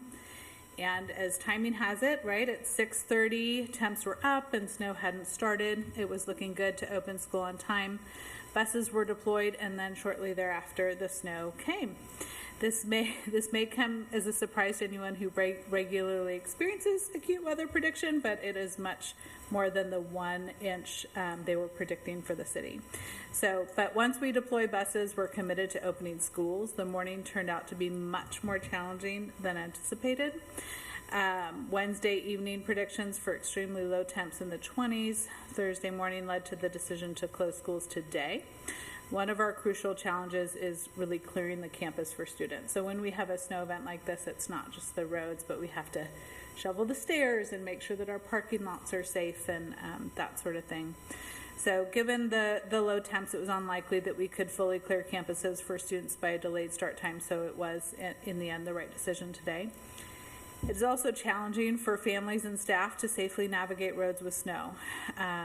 And it is also extremely challenging for working families when school is closed, as many families don't have options for supervision. So it's always a challenging decision, and we will always do our best to open, but to do so safely. So that is the weather. In other news, on January 20th, I feel like I'm reading from like a newsreel here. Samuel gave me all these.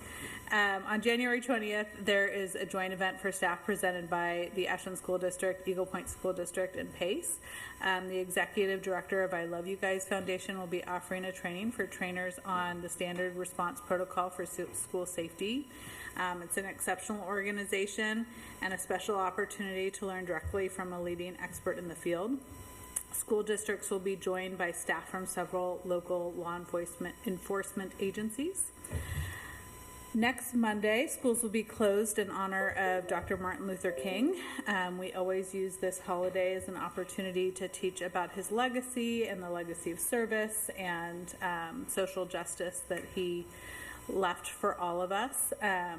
There's a ton of events going on in our schools. This Friday is the March to SOU, which is a phenomenal event. I'm very much looking forward to it. And there's assemblies and then education happening in all of our classes as well. And then a phenomenal event happening on Monday that's being put on not by us, but that we will all be attending and looking forward to. Our AHS science, math, and some world language teachers moved temporarily to Lincoln while bond work begins on the science and humanity buildings. Several district staff contributed to supporting the move. It was a tremendous amount of work, but it allows our outstanding construction teams to deliver on the bond promise for each site.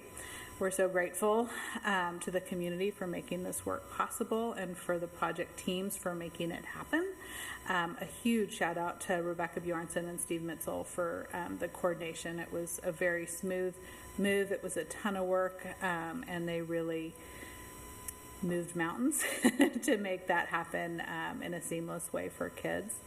I'll add to this that we also opened a special education classroom at Lincoln at the same time over the winter break, and it was really a very quick turnaround for some really acute needs, and so we didn't have a lot of time to put things together, and the operations team really were phenomenal. We got transportation set up, we got carpet installed, we got everything that we needed, furniture moved, so that it is a beautiful and attractive classroom for some of our highest needs students. So that has been tremendous.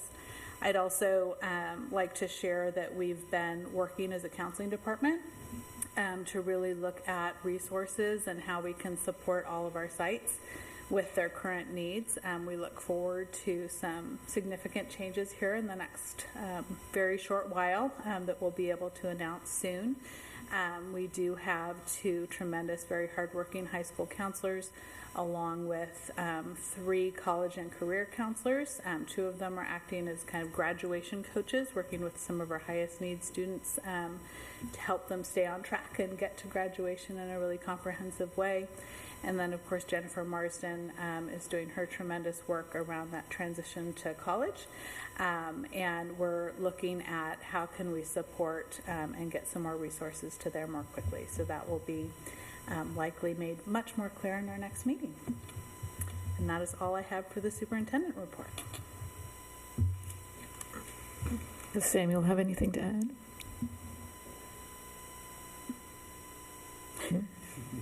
There he is. Nothing to add, thank you. Okay, thank you.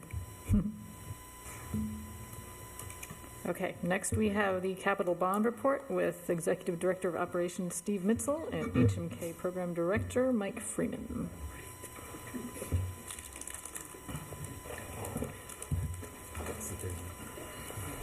Good evening. Thank you once again for having us. As I mentioned last month, these reports are getting shorter and shorter, and that's a good thing. That means we're getting closer to the end. Still a year and a half away probably at this point, but still, I'll take it. We used to take up a good chunk of time at these meetings. I think it was an average of 45 to 50 minutes, and we're hoping to keep this one down to about 10 or 15 minutes tonight. So I'll let Mike jump into it. I do want to draw your attention to this picture. It's a pretty amazing shot. This is, seismic retrofit is not something that you necessarily see from the street when you walk by, but this is down underneath the Humanities building. This is where we've been doing a large portion of work over there on that building. You see a mound of dirt down there towards the southwest end of that building, but this is what's going on down underneath, and it's a pretty impressive picture. That's actually the air handling unit down there in the basement under the humanities building. So pretty cool picture. But I'll let Mike take it over. I want to point out when Steve says short report, it's still 38 pages. Yeah. It's all relative. Yep. Used to be a lot longer. So going over December, and as Steve said, they're definitely getting shorter. This is really kind of transitioning more into the high school update at this point, as a lot of the other major projects have kind of wrapped up, and we're kind of at the tail end of some of the ancillary projects. So yeah, it'll mainly be a high school update. So month of December, we had winter break. As Erica mentioned, staff moved out of the science building, out of the science classrooms. Second floor humanities. And second floor humanities as well. So that gave us a huge opportunity to get in there, perform a lot of that demo and abatement work. So abating all that hazardous material that's in that area while there's no one on site. And they were able to kind of work extended hours and get much of that work done that's really going to be impactful for the day-to-day operations. So they were successful in doing that. Looks very significantly different over in the science building now. It's really a lot of bare classrooms, as well as humanities. There was a significant amount of work done in the H14 classroom there, as that's being renovated to a new science classroom. So a lot of demo and abatement work happened. We progressed further on the seismic piece. As Steve just mentioned, we moved up to the second story of humanities, and work starting to occur there. You can see a good look at that if you head down Mountain Avenue. You can kind of see all of that exterior steel, all the rebar for the shear reinforcement walls that are taking place there. So you can see it start to kind of go beyond the first floor and move to the second floor. So construction is occurring on both floors at this point. Assuming that's going well from the students and staff. We haven't heard any negative feedback there. Outside of that, we're kind of looking at bidding out the remainder of the science building. So the other phases, phase 1, 2, and 3 on science. So that would be all the mechanical, electrical, plumbing upgrades, all the finishes, any of that other work that's set to occur there. So we were out to bid for that. Bids actually came in today. We haven't really evaluated the numbers yet, but I can say that we did get good coverage from the subcontractors. So we're anticipating being able to present that to the board at this work session here on the 25th of this month. So we'll be asking for an action item to accept the GMP as long as all the numbers check out. So we're working through evaluating all of those at this point. Outside of that, the rest of the work on the other projects is really kind of either at somewhat of a standstill as we wait long lead items. So Bellevue, still waiting for the chiller to arrive. That's slated to arrive at the beginning of March. We'll be able to install that and wrap up the HVAC project there. The solar project over at Trails, we're waiting for a transformer to arrive, and it's set for February. So we're very close to wrapping that one up. That'll be a pretty quick turnaround to close that one out. Then we'll be able to start facilitating that new ground-mounted solar array there and reap some of the benefits. So with that, open it up if you guys have any questions. I do, Mike. So I walk by there every day, and I've noticed one of the pictures on one of the pages has the rebar on the outside of the brick for the high school building. Yeah. And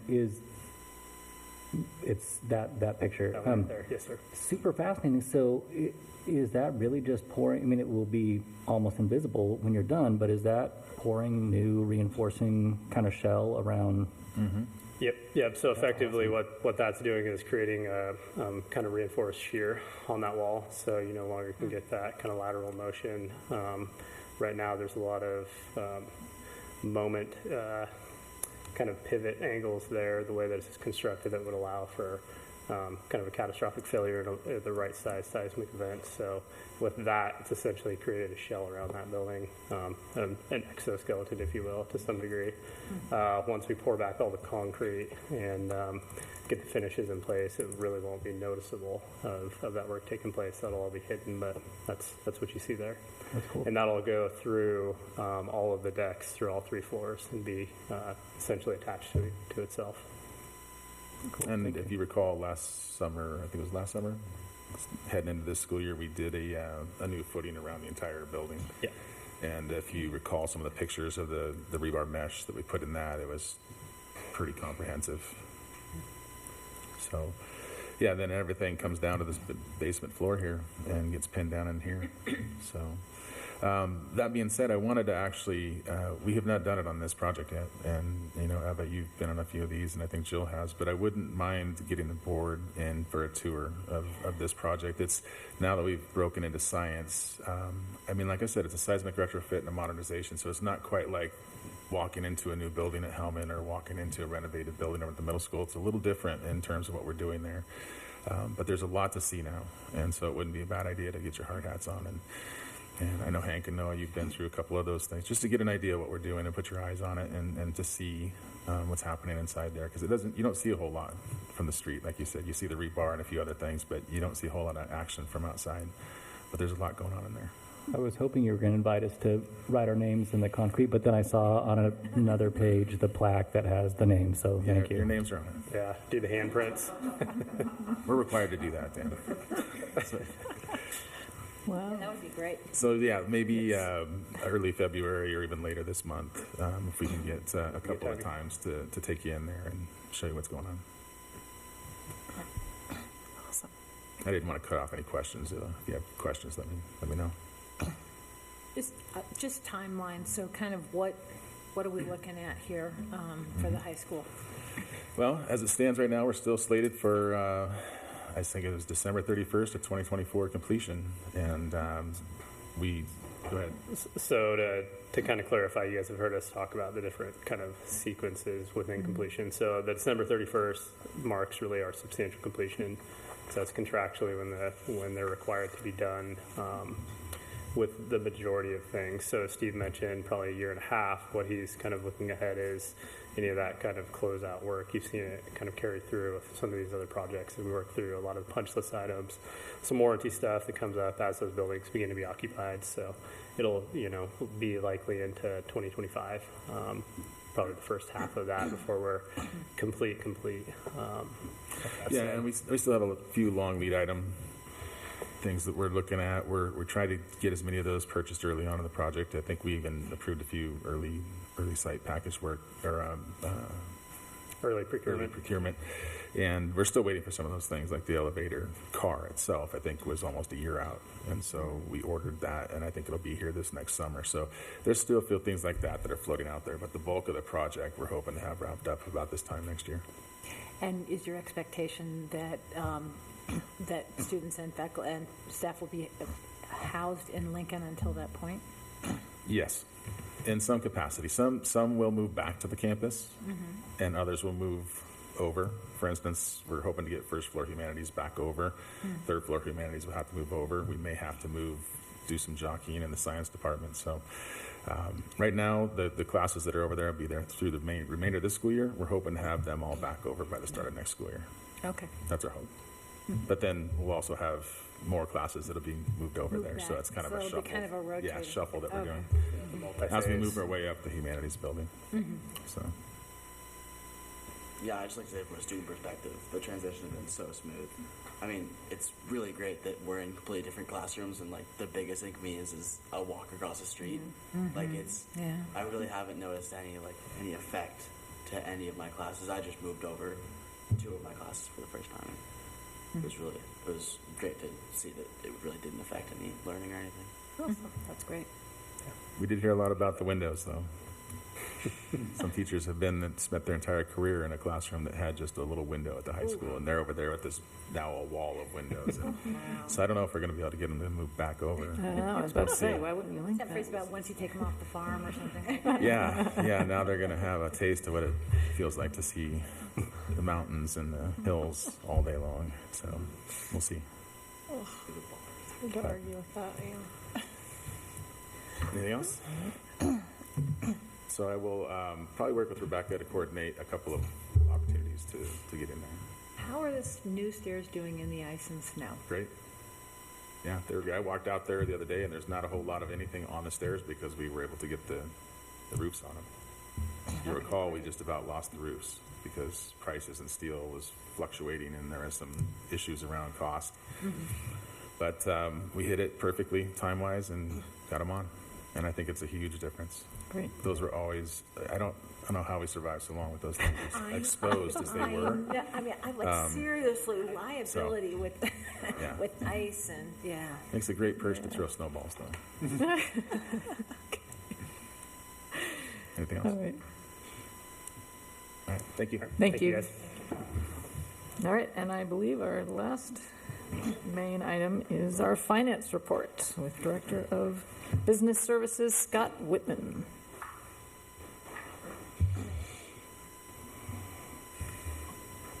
You may be out of here before 10. Oh, you haven't seen all this. Yeah, it's all hooked.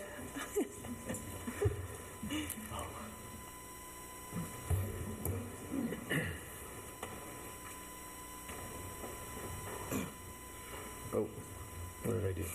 I'm really excited to spend the next 2 hours with you, Scott. I went to the very last slide here, so I'm not sure what I did, Jackie. All the way up here. That's not much of a joke. That is. There's one sensitive little control here. Okay. I was going to try to make it larger, but so it's hopefully it's on your screen too. So again, this is the December general fund report, and again, not a whole lot of change other than the monthly receipt from state school fund and our next batch of property taxes received from the county. Not a lot of activity otherwise, revenue or that would change our projections for the year. So that's the main thing we're monitoring and trying to project for the school board and for our district purposes. Expenses, again, nothing really changed the end of the year projection. If you look at the bottom, we're still looking at maybe a little bit better than we were at the beginning of the school year, but not much change. We hope to, if we can control our expenses, maintain that $1 million threshold for our ending fund balance. I don't want to lose sight of the fact, and I'll just mention it again, we're starting the school year at a beginning fund balance of about $2.3 million and overspending by about $1.3 million as is. So that's serious for us, and that's why we're spending time monitoring. Interesting, I think you're all aware that the state school funding is something we monitor closely. It's set by the ODE and the whole budgeting process at the beginning of the biennium and every school year. Throughout the year, though, the formula changes as we update our enrollment numbers. One thing that happens every December is I think Stephen mentioned this in his presentation. The Census Bureau puts out new small area poverty numbers, and poverty is a fairly significant factor in our state school funding formula. And the poverty projections for the Ashland School District area has actually improved, which is good news if we take it as it's worth. Meaning the assumption there is that poverty has gone down in our community. We probably don't see that. The impact, though, that it has for us in the district, that as the poverty rates go down, the poverty factor that's a part of our school funding formula also goes down. So that reduction in the poverty rate that's projected for us means about $100,000 less in our state school fund this year. So it has a direct impact on us. It's a frustrating measure that ODE uses in the formula, but it is. I mean, it's possible, right, that it went down because those children have moved out of Sure. Ashland, right? Yeah. But it's part of the Census Bureau's annual, what they call their small area census. So they do smaller sampling, and so the smaller your sample, the greater variance you'll have every year. So this is the frustrating part of that piece of our formula. It's a small piece, but $100,000 here or there swinging one way or the other makes a difference for us. Well, and because we're a small community, a few people can sway that small sample size. Who gets the who gets to turn in or fill out their tax information, and who gets that this year, and so When you look at the statewide poverty numbers, there may be a better feel for what poverty is actually doing. But when you get down to the smaller communities, it doesn't. Last year our poverty rate went up, and now it's going down. And so I don't know that it really goes up and down the way it appears as it hits our formula. So frustrating small piece. We also in December we update our second period daily membership numbers for the funding formula, and that's the bigger impact, and we'll see that in March. And so when we get our March estimate, along with the poverty change and everything, we'll get a better idea of where we'll actually end up with our state funding for the year. So we'll monitor that.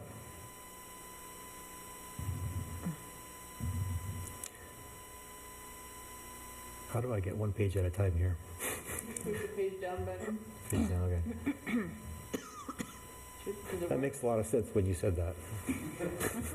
I'm trying to find my fingers. So part of what we do every quarter, we have tried to bring forward a different piece of our overall budget. We spend every month talking about our general fund. And so part of that schedule is that every January we try to look at our special revenue funds. And what I thought I'd bring forward this month is just looking at our main 3 or 4 or 5 special revenue funds and look at the amount of funding available there and kind of a brief description of what's funded in those grants. The top 2, though, are just there for info purposes. So the ESSER grant, we talked about this a little bit. Funding is over. Of course, that was the pandemic-related funding from the federal government. We ended up overspending that grant in the last fiscal year 2023. That $600,000 or so is the amount that is owed that we will eventually need to pay back out of our general fund. So that's going to be a wait on us until that's paid back. The next one there on the list is our food service fund. This is ongoing. Our school breakfast and lunch program, primary funding is with the National School Lunch Program. That deficit is at about $560,000, and that's for the past 2 school years. Every year we generally make a transfer out of the general fund of about $300,000 to support that fund.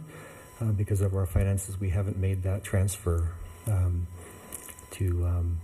but that's going to have to be paid back as well. I'll mention, we spent a little bit of time talking about the free lunch program during COVID when all meals were no charge. The food service fund actually performed, if that's the right word, the best they had fiscally anyway. The deficit then was in the 21-22 school year was only about $40,000. That was because there was so many more meals served, and then of course the program reimburses on a per meal basis. So the economies of scale, I guess, the number of participants allow our program to be pretty close to breaking even. As we've gone back in the last school year and continuing this year with having to go through the application process for the free and reduced lunches, and for those who don't qualify or don't turn in applications have to pay for lunch.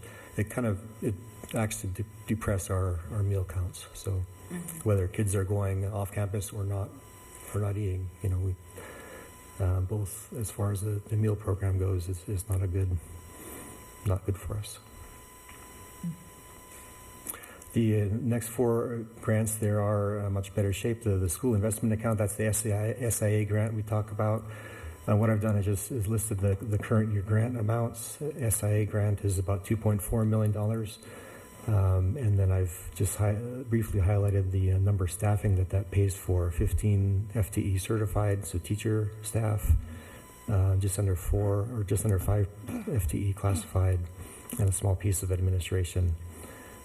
Focusing there on that grant on expanded instructional time, health and safety, class sizes, well-rounded education, and community engagement activities. The Measure 98, or High School Success Grant, is the next one, about $750,000 in funding, a little over 5 FTE certified at the high school, .8 certified at the middle school, focusing there on student progress towards graduation, graduation rates, and readiness for college or career programs. So a lot of that FTE is focused in the CTE programs. Can you just, do you happen to know the titles of those 5 FTE? Like what? They are at the high school, the CTE teachers, basically. Oh, okay. A good percentage of them. Mm-hmm. The culinary arts, the woods, there's metals and Metals. Photoshop and there's a computer business, graphics, I think. engineering, digital yeah. Visual graphics, yeah. Oh. And then that's the considered that those are considered CTE can fall under the category of college readiness. correct, yeah. It's one of the main. I think that was one of the main focuses of the high school success grant program was improving the CTE offerings statewide. Okay. Oh, awesome. Glad I asked that question. I completely had a different understanding. And then the next 2 listed there are the annual federal programs. The Title I, again, focusing on our elementary school programs are all title schools, with the exception of Willow Wind, which is a different program. But additional services for focusing on reading and math interventions and supports for schools that have the higher poverty rates. IDEA funding is the special ed funding that we have, and that little under 5 FTE funded there. Can I go back to those top 2, the Sure. funds owed? Mm-hmm. So the ESSER funds, is that because we had additional staff that we were supporting through that then stayed on? Correct. We a lot of additional staffing added during COVID to maintain spacing, to add more staff in classrooms to help with those needs. And sorry, go ahead. Is primarily staffing. Okay. Yeah. And then for the food service, I'm just struggling to wrap my head around this concept. So is that money actually going, like we're having to spend more on food that isn't necessarily being purchased, or we're just getting less funding from the state for free lunches? So like much of the school districts, the primary expense on the food service program is staffing. I mean, food itself is a major expense, but the staffing levels there. Okay, so the staffing levels have stayed high, but we have fewer students taking advantage It's actually of that a service. surprisingly small number of staff, technically, that run the food service program, but it is expensive. Okay, Yeah. thank you.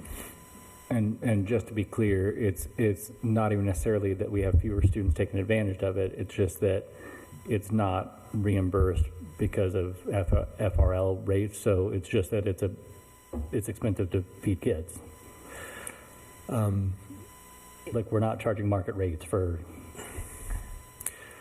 Yeah, it's the reimbursement rate. I wish I could tell you off the top of my head. It's like $1.80 or something per kid or per meal. I'm sorry. So that's where it really gets into the number of meals served. It has to really get up there to actually make the program be self-sufficient. Our biggest problem has been economy of scale. So, and we have a population where, there's a lot of kids who bring lunch from home. And at the high school, we have the perpetual problem of an open campus. And so we don't get the numbers to recoup the labor to produce just even the free and reduced lunch. It's always been an issue, and we've gone through many iterations of trying to think about, should we close the campus at the high school? How do we've had all sorts of different ideas, but it's ultimately about labor and choices about lunches. Mm-hmm. Thank you. Yep. Well, and we're right on the cusp, right, of like having the required number to get the so like we're very offerings. close. We're like 24 to 20. I was going to say, we are close. I think something that we push hard for every year is to complete that paperwork for free and reduced lunch eligibility, even if you don't think you're eligible. You might be surprised, and even if you're not going to use it for lunch, it really does help the district in how we're reimbursed for title funds, how we're able to support the lunch program, and provides a lot more flexibility for our students with fees and all kinds of other things that come up. So we're continually trying to educate families on the importance of filling out that form, even if it doesn't feel like it might apply to them. It really is something that we encourage folks to do. And oftentimes people are like, well, I would probably qualify, but my kid doesn't want to eat lunch at school, so I'm not going to fill it out.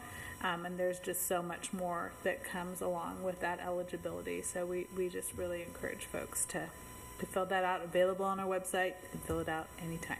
Yeah.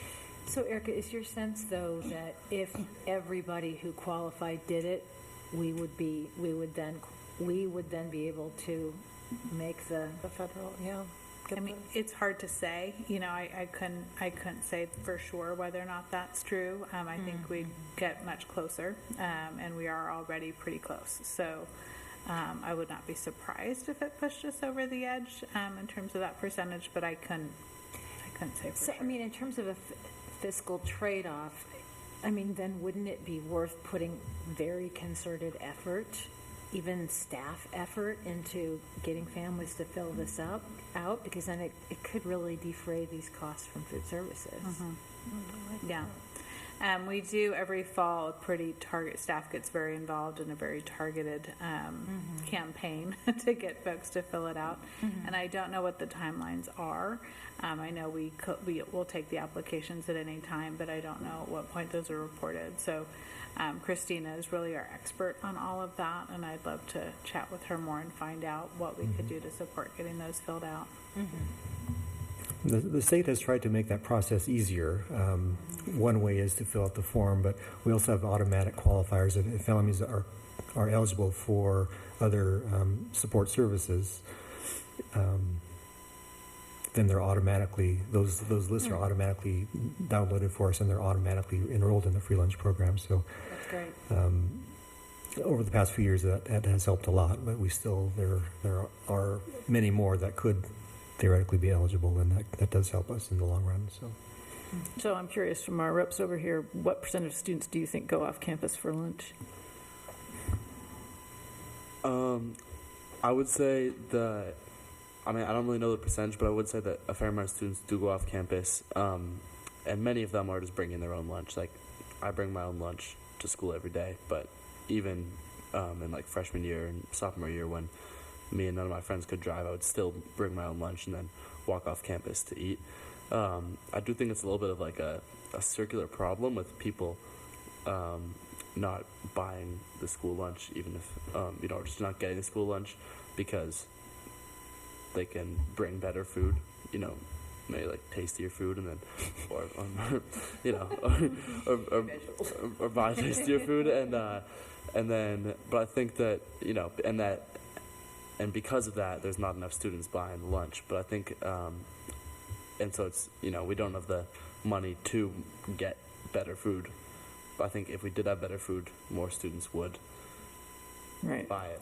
You're right, though. See it as a viable option. It is really a circular thing. Yeah, but to That's answer your Safeway question, across the street. it's kind of hard to tell because, like, as seniors, our scope is more people have their licenses, so we see more people that go off campus. But definitely, as you get older, it's more common to go off off campus for lunch.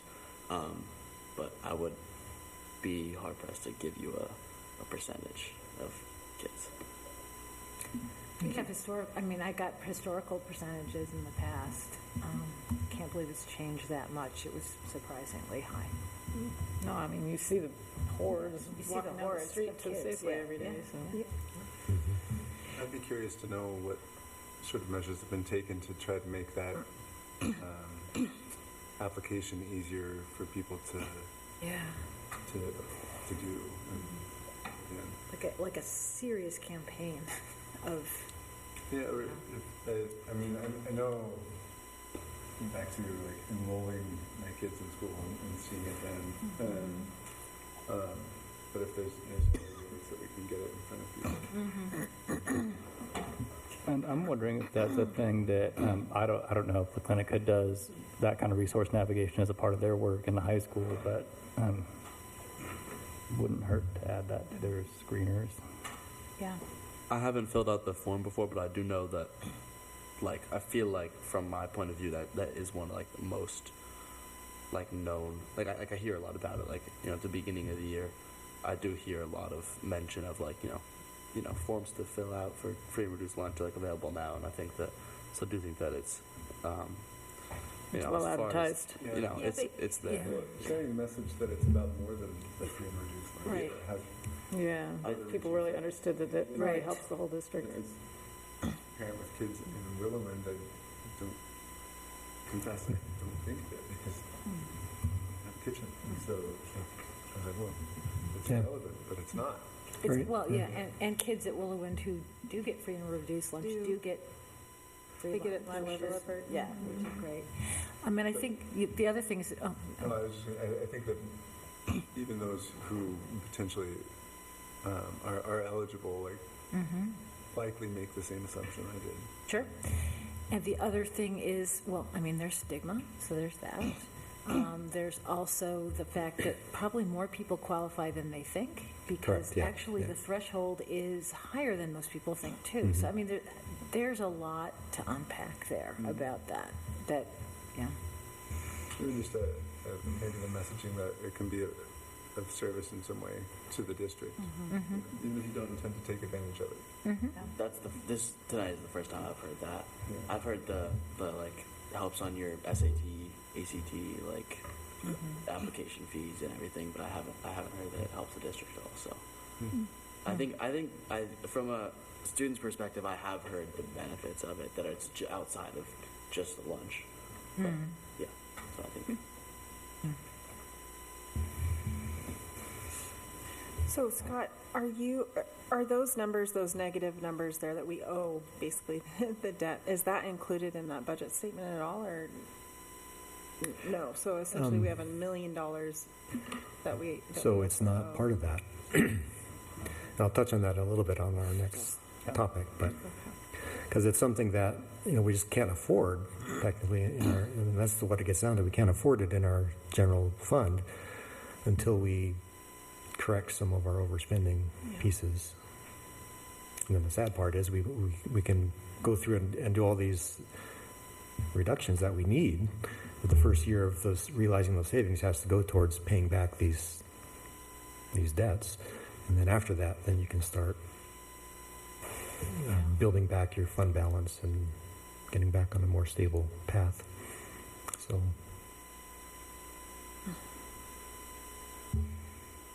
We can go over that next.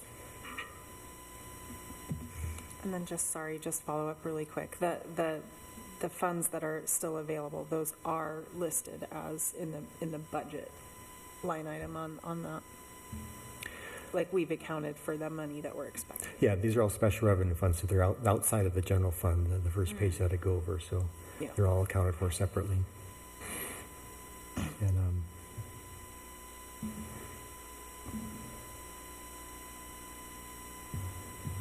And this page is just the report. We go over the general questions. I'm presenting to you everything that I know of. There's nothing that we're withholding from you.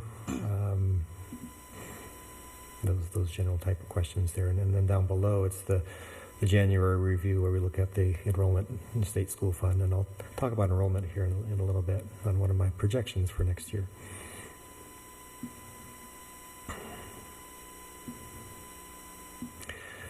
And the last piece, I wanted to kind of update the board again on where we are with our budget planning. Last month over the last couple of months, we've talked about where we are in our general fund and what we need to do going forward. We're getting closer to budget season, looking ahead to next year, and a lot of what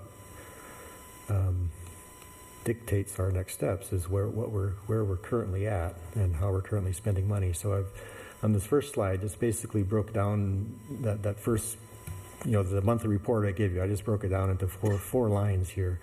Our beginning fund balance this year, 2.3 million. Our revenues that we project, 38.6 million. And we're spending, at this point, we expect to spend just under $40 million. So we're overspending by about $1 million, almost $1.3 million. Our ending fund balance is going to be a little over $1 million at 2.61% of our expenses. Our board policy, again, is 8% of our expenditures. And so we're well below that. And that's this year. And so we just wanted to start getting realistic about where we are. And so this slide, if we take where we are and don't do anything, going into next year, so fiscal year 24-25, we take that $1 million beginning fund balance, which is our ending fund balance for this year, go ahead and project what we think revenues will be. And again, a primary piece of our revenues is based by our state school fund. I have some assumptions that I'll make down there about expenditures. If we do this, and again, taking no additional budget actions or budget reductions, we will be overspending still. We would be actually, our fund balance would be negative $1.2 million. So if this was my checking account, my personal checking account, it would basically mean I'm overdrawn. I don't have any money. This projection in the red down there for the revenue side, it assumes a reduced enrollment next year by 40 students, fewer than what we have in our current year funding formula. That number could change. We could break even. We could gain a little bit. Each student is over $10,000 as far as how it relates to the funding formula. So that revenue number can swing a bit. Saving students or gaining students really helps us. That number going down by 40 is just kind of a conservative estimate putting forward. We have to project what our enrollments are going to be for putting in for our state funding levels for next year. So that's due pretty quick here in December. That's kind of what we're going to put in, is basically to keep a conservative number out there. Again, if it comes in higher, if our revenues come in higher when we do our mid-year adjustments or mid-year reporting to ODE, they will adjust our funding either up or down depending on what we actually come in at with our enrollment. So we generally want to go in conservative and get an increase at the end of next year versus going in high and getting money taken away from us during the year. So that's kind of the thinking there. So a big piece of this projection would be the expenditures, because again, most of our spending comes with staffing. So what I've written there, just basically on the revenue side, reduced enrollment by about 40 kids, keeping current staffing levels. Most of our employees are eligible for steps, so every year we advance one step on the salary schedule, which across both classified and certified and other employee groups, that's usually about a 3.25% increase by itself. So those employees that are eligible for steps will get that increase next year. This projection assumes a 3% COLA, cost of living allowance. We're going into bargaining with both of our groups next year, and I assume there's going to be an ask for cost of living allowance, which is normal.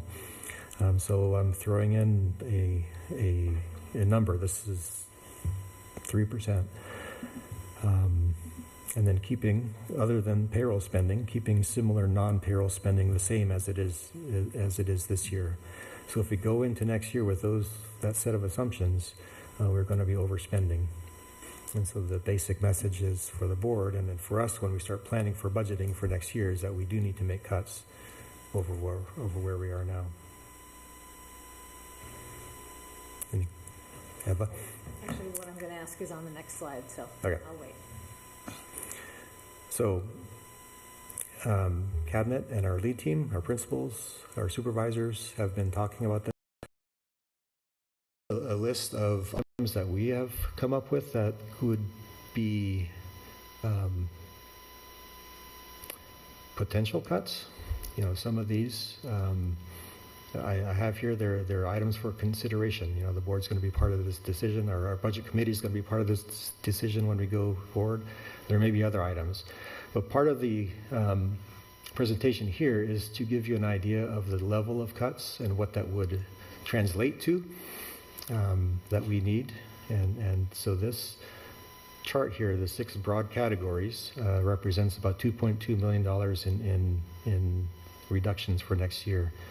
When we say Ashland High School class size, that would mean basically fewer classes, fewer teachers, more kids to each class. The same kind of idea with elementary class size.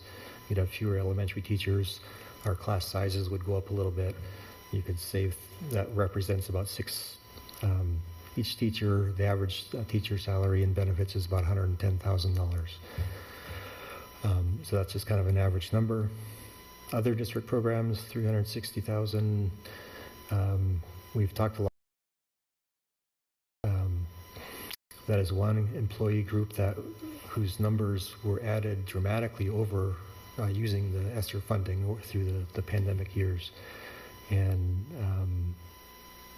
that's a group of staff that we didn't have 3 or 4 years ago, but they're currently on staff, and that's kind of the number that represents the amount of education staffing that we have that's over where we were 3 years ago. So if we were to reduce our staffing levels to where we were 3 years ago, that's that level of cuts. The one good piece there, that SIA increased funding, the SIA grant this year came in a bit higher than we were expecting, so we were able to transfer about $300,000 from our general fund to fund out of the SIA grant. So if the SIA grant funding level stays the same, stays strong like it is, that's always going to be a help for us in the general fund. So again, those are items that we have identified that may not, some of these things may have to go through bargaining or negotiations because they involve contracts and staff levels. So there potentially would be a reduction in force process that we'd have to go through. And again, one of the main reasons for bringing it out is to give you an idea of the level of reductions that we need to, as we'll see on the next slide, just to make us an attempt to break even. So I think it's maybe more of a comment for folks who are less familiar with what our class size has. I think you've done a really nice job of explaining that one of the reasons we're looking at EA reduction is because we've really enhanced our EAs with our funding from COVID. The other thing that's important for people to remember is that our class sizes now are very small. I mean, they are historically the lowest I've seen in a very long time. And so I think this is alarming on some level, but for parents, et cetera, I mean, we're talking about bringing class sizes to where they were in the past, right? So this is not changing the education that your kids get, and historically, Ashland has had low class sizes even pre-COVID. So I think it's really important to have that part of this picture also. And that's true. Thank you. I think elementary and special ed classroom needs, that there are greater needs coming out of pandemic and everything. There's a lot going on out there with kids, and so to come on the heels of that and saying we are overstaffed in some ways, we just need to recognize that there's needs out there. I think, Jill, did you have a question also? Or no? I do. It's just kind of a broad question of I think we kind of were hoping last year for natural attrition, and we hoped for more. Yeah. So I guess I'm just wondering. I just feel like we're maybe 6 months behind. Yeah. I guess I'm. Yeah, we should have been more aggressive with it last year, and I think that's what leads to the talk about a hiring freeze for this year is. In my view, it's just from a budget perspective, it should have happened last year. It's not necessarily targeting one type of employee or one employee group, but it should have been more aggressive starting a year ago. But we're kind of at that point where we're just spending more money than we have. So keep this number in mind, the $2.2 million, it's a lot of reduction. What that does, if I plug that into the basic projection that I had a couple slides ago, that 2.2 million in savings would basically help us break even next year. Keeps us actually not quite break even. And again, keep in mind what the talk about our enrollment levels, that 40 more kids would change this number a little bit. It's not going to solve our problem, but what this does is with $2.2 million in reductions, we're still just under $1 million in fund balance. Like I said, they're just shy of breaking even. I think to start the district's recovery to get our fund balance back to where our board policy levels are and where it's just fiscally responsible to maintain a school district, we need to do something to get that number back up. And so that's what we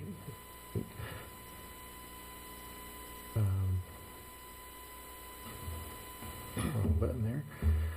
So that's what this next slide is. What else can be cut? That other previous couple slides ago, there's a lot on the list there. So here's more. Just 3 more. And again, there could be more. And a big caveat there is, a lot of these items may be subject to bargaining, or they are going to be subject to bargaining if we go there. So just to throw out our extra duty contracts across the district, if we reduce that by 25%, that would save us $300,000. And what does a 25% reduction means? It could mean one of two things. It just reduce the amount of an extra duty contract by 25%, keep the same number of contracts out there, or you cut 25% of our contracts. There's, again, the 25% is kind of an arbitrary number on my part, just to kind of give you what dollar amount that might represent. So in the previous projection, I put in a 3% COLA when we go into bargaining. Well, what if we only could afford to do a 2% COLA? Well, so each 1% basically would save us $200,000. So that's kind of the reason for that number being there. One contract day, so if we were to reduce close a day, basically, for all school and all employees, that would save us about $150,000. So it costs us about $150,000 a day to operate the school district. The last one, a big category, choice school redesign, and we've talked about this very briefly. We're a small school district with a high school, a middle school, 3 neighborhood schools, and 2 choice schools. That's what we've come to expect in Ashland, but it's a very expensive model. And there's got to be a way to look at that. I think we're at a point where we need to consider that.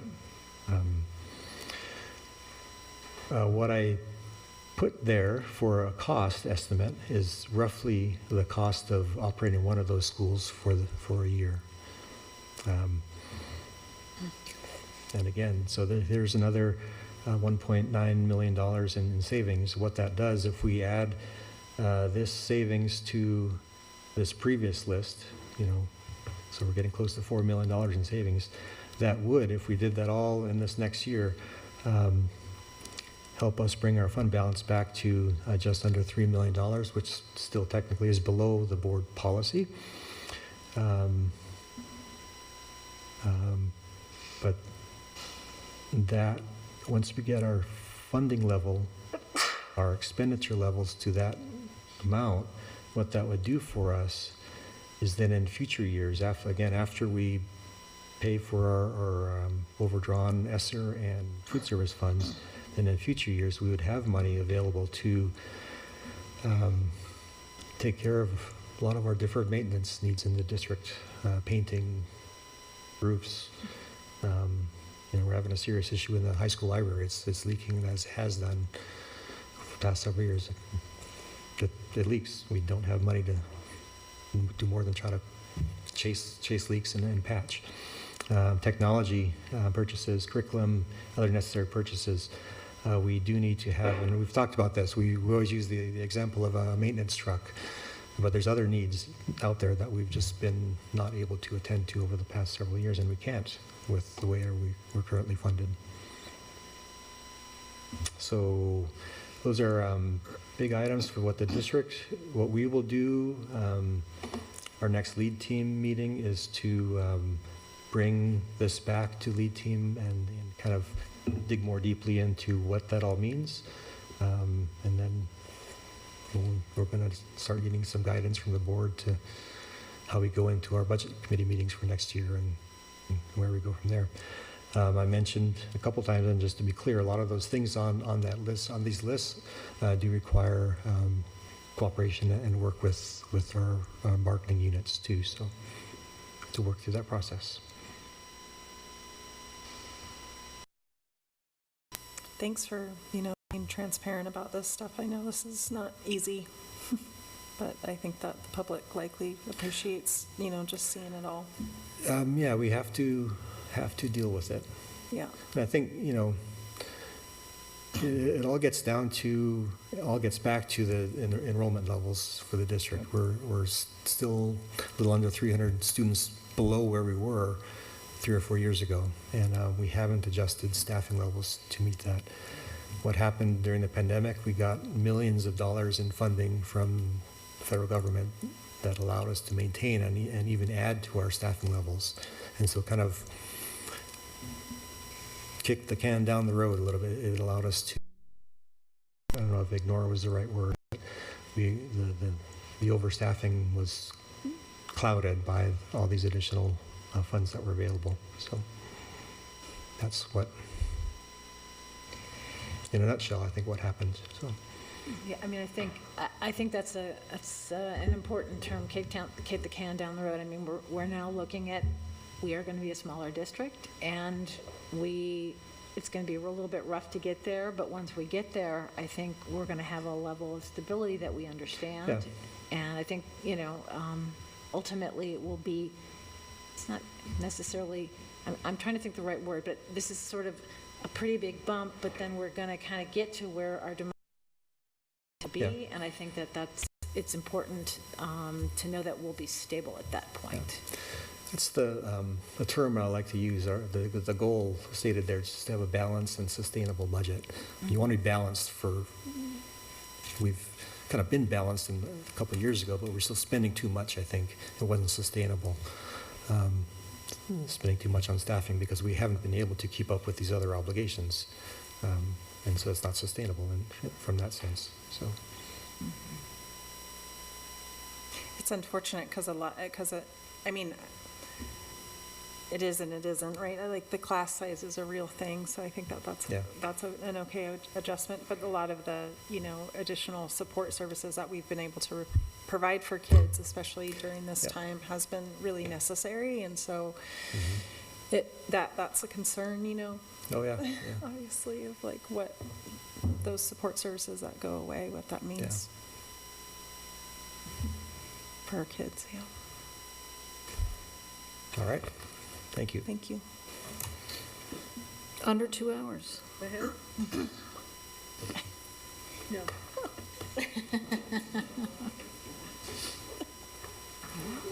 Appreciated that.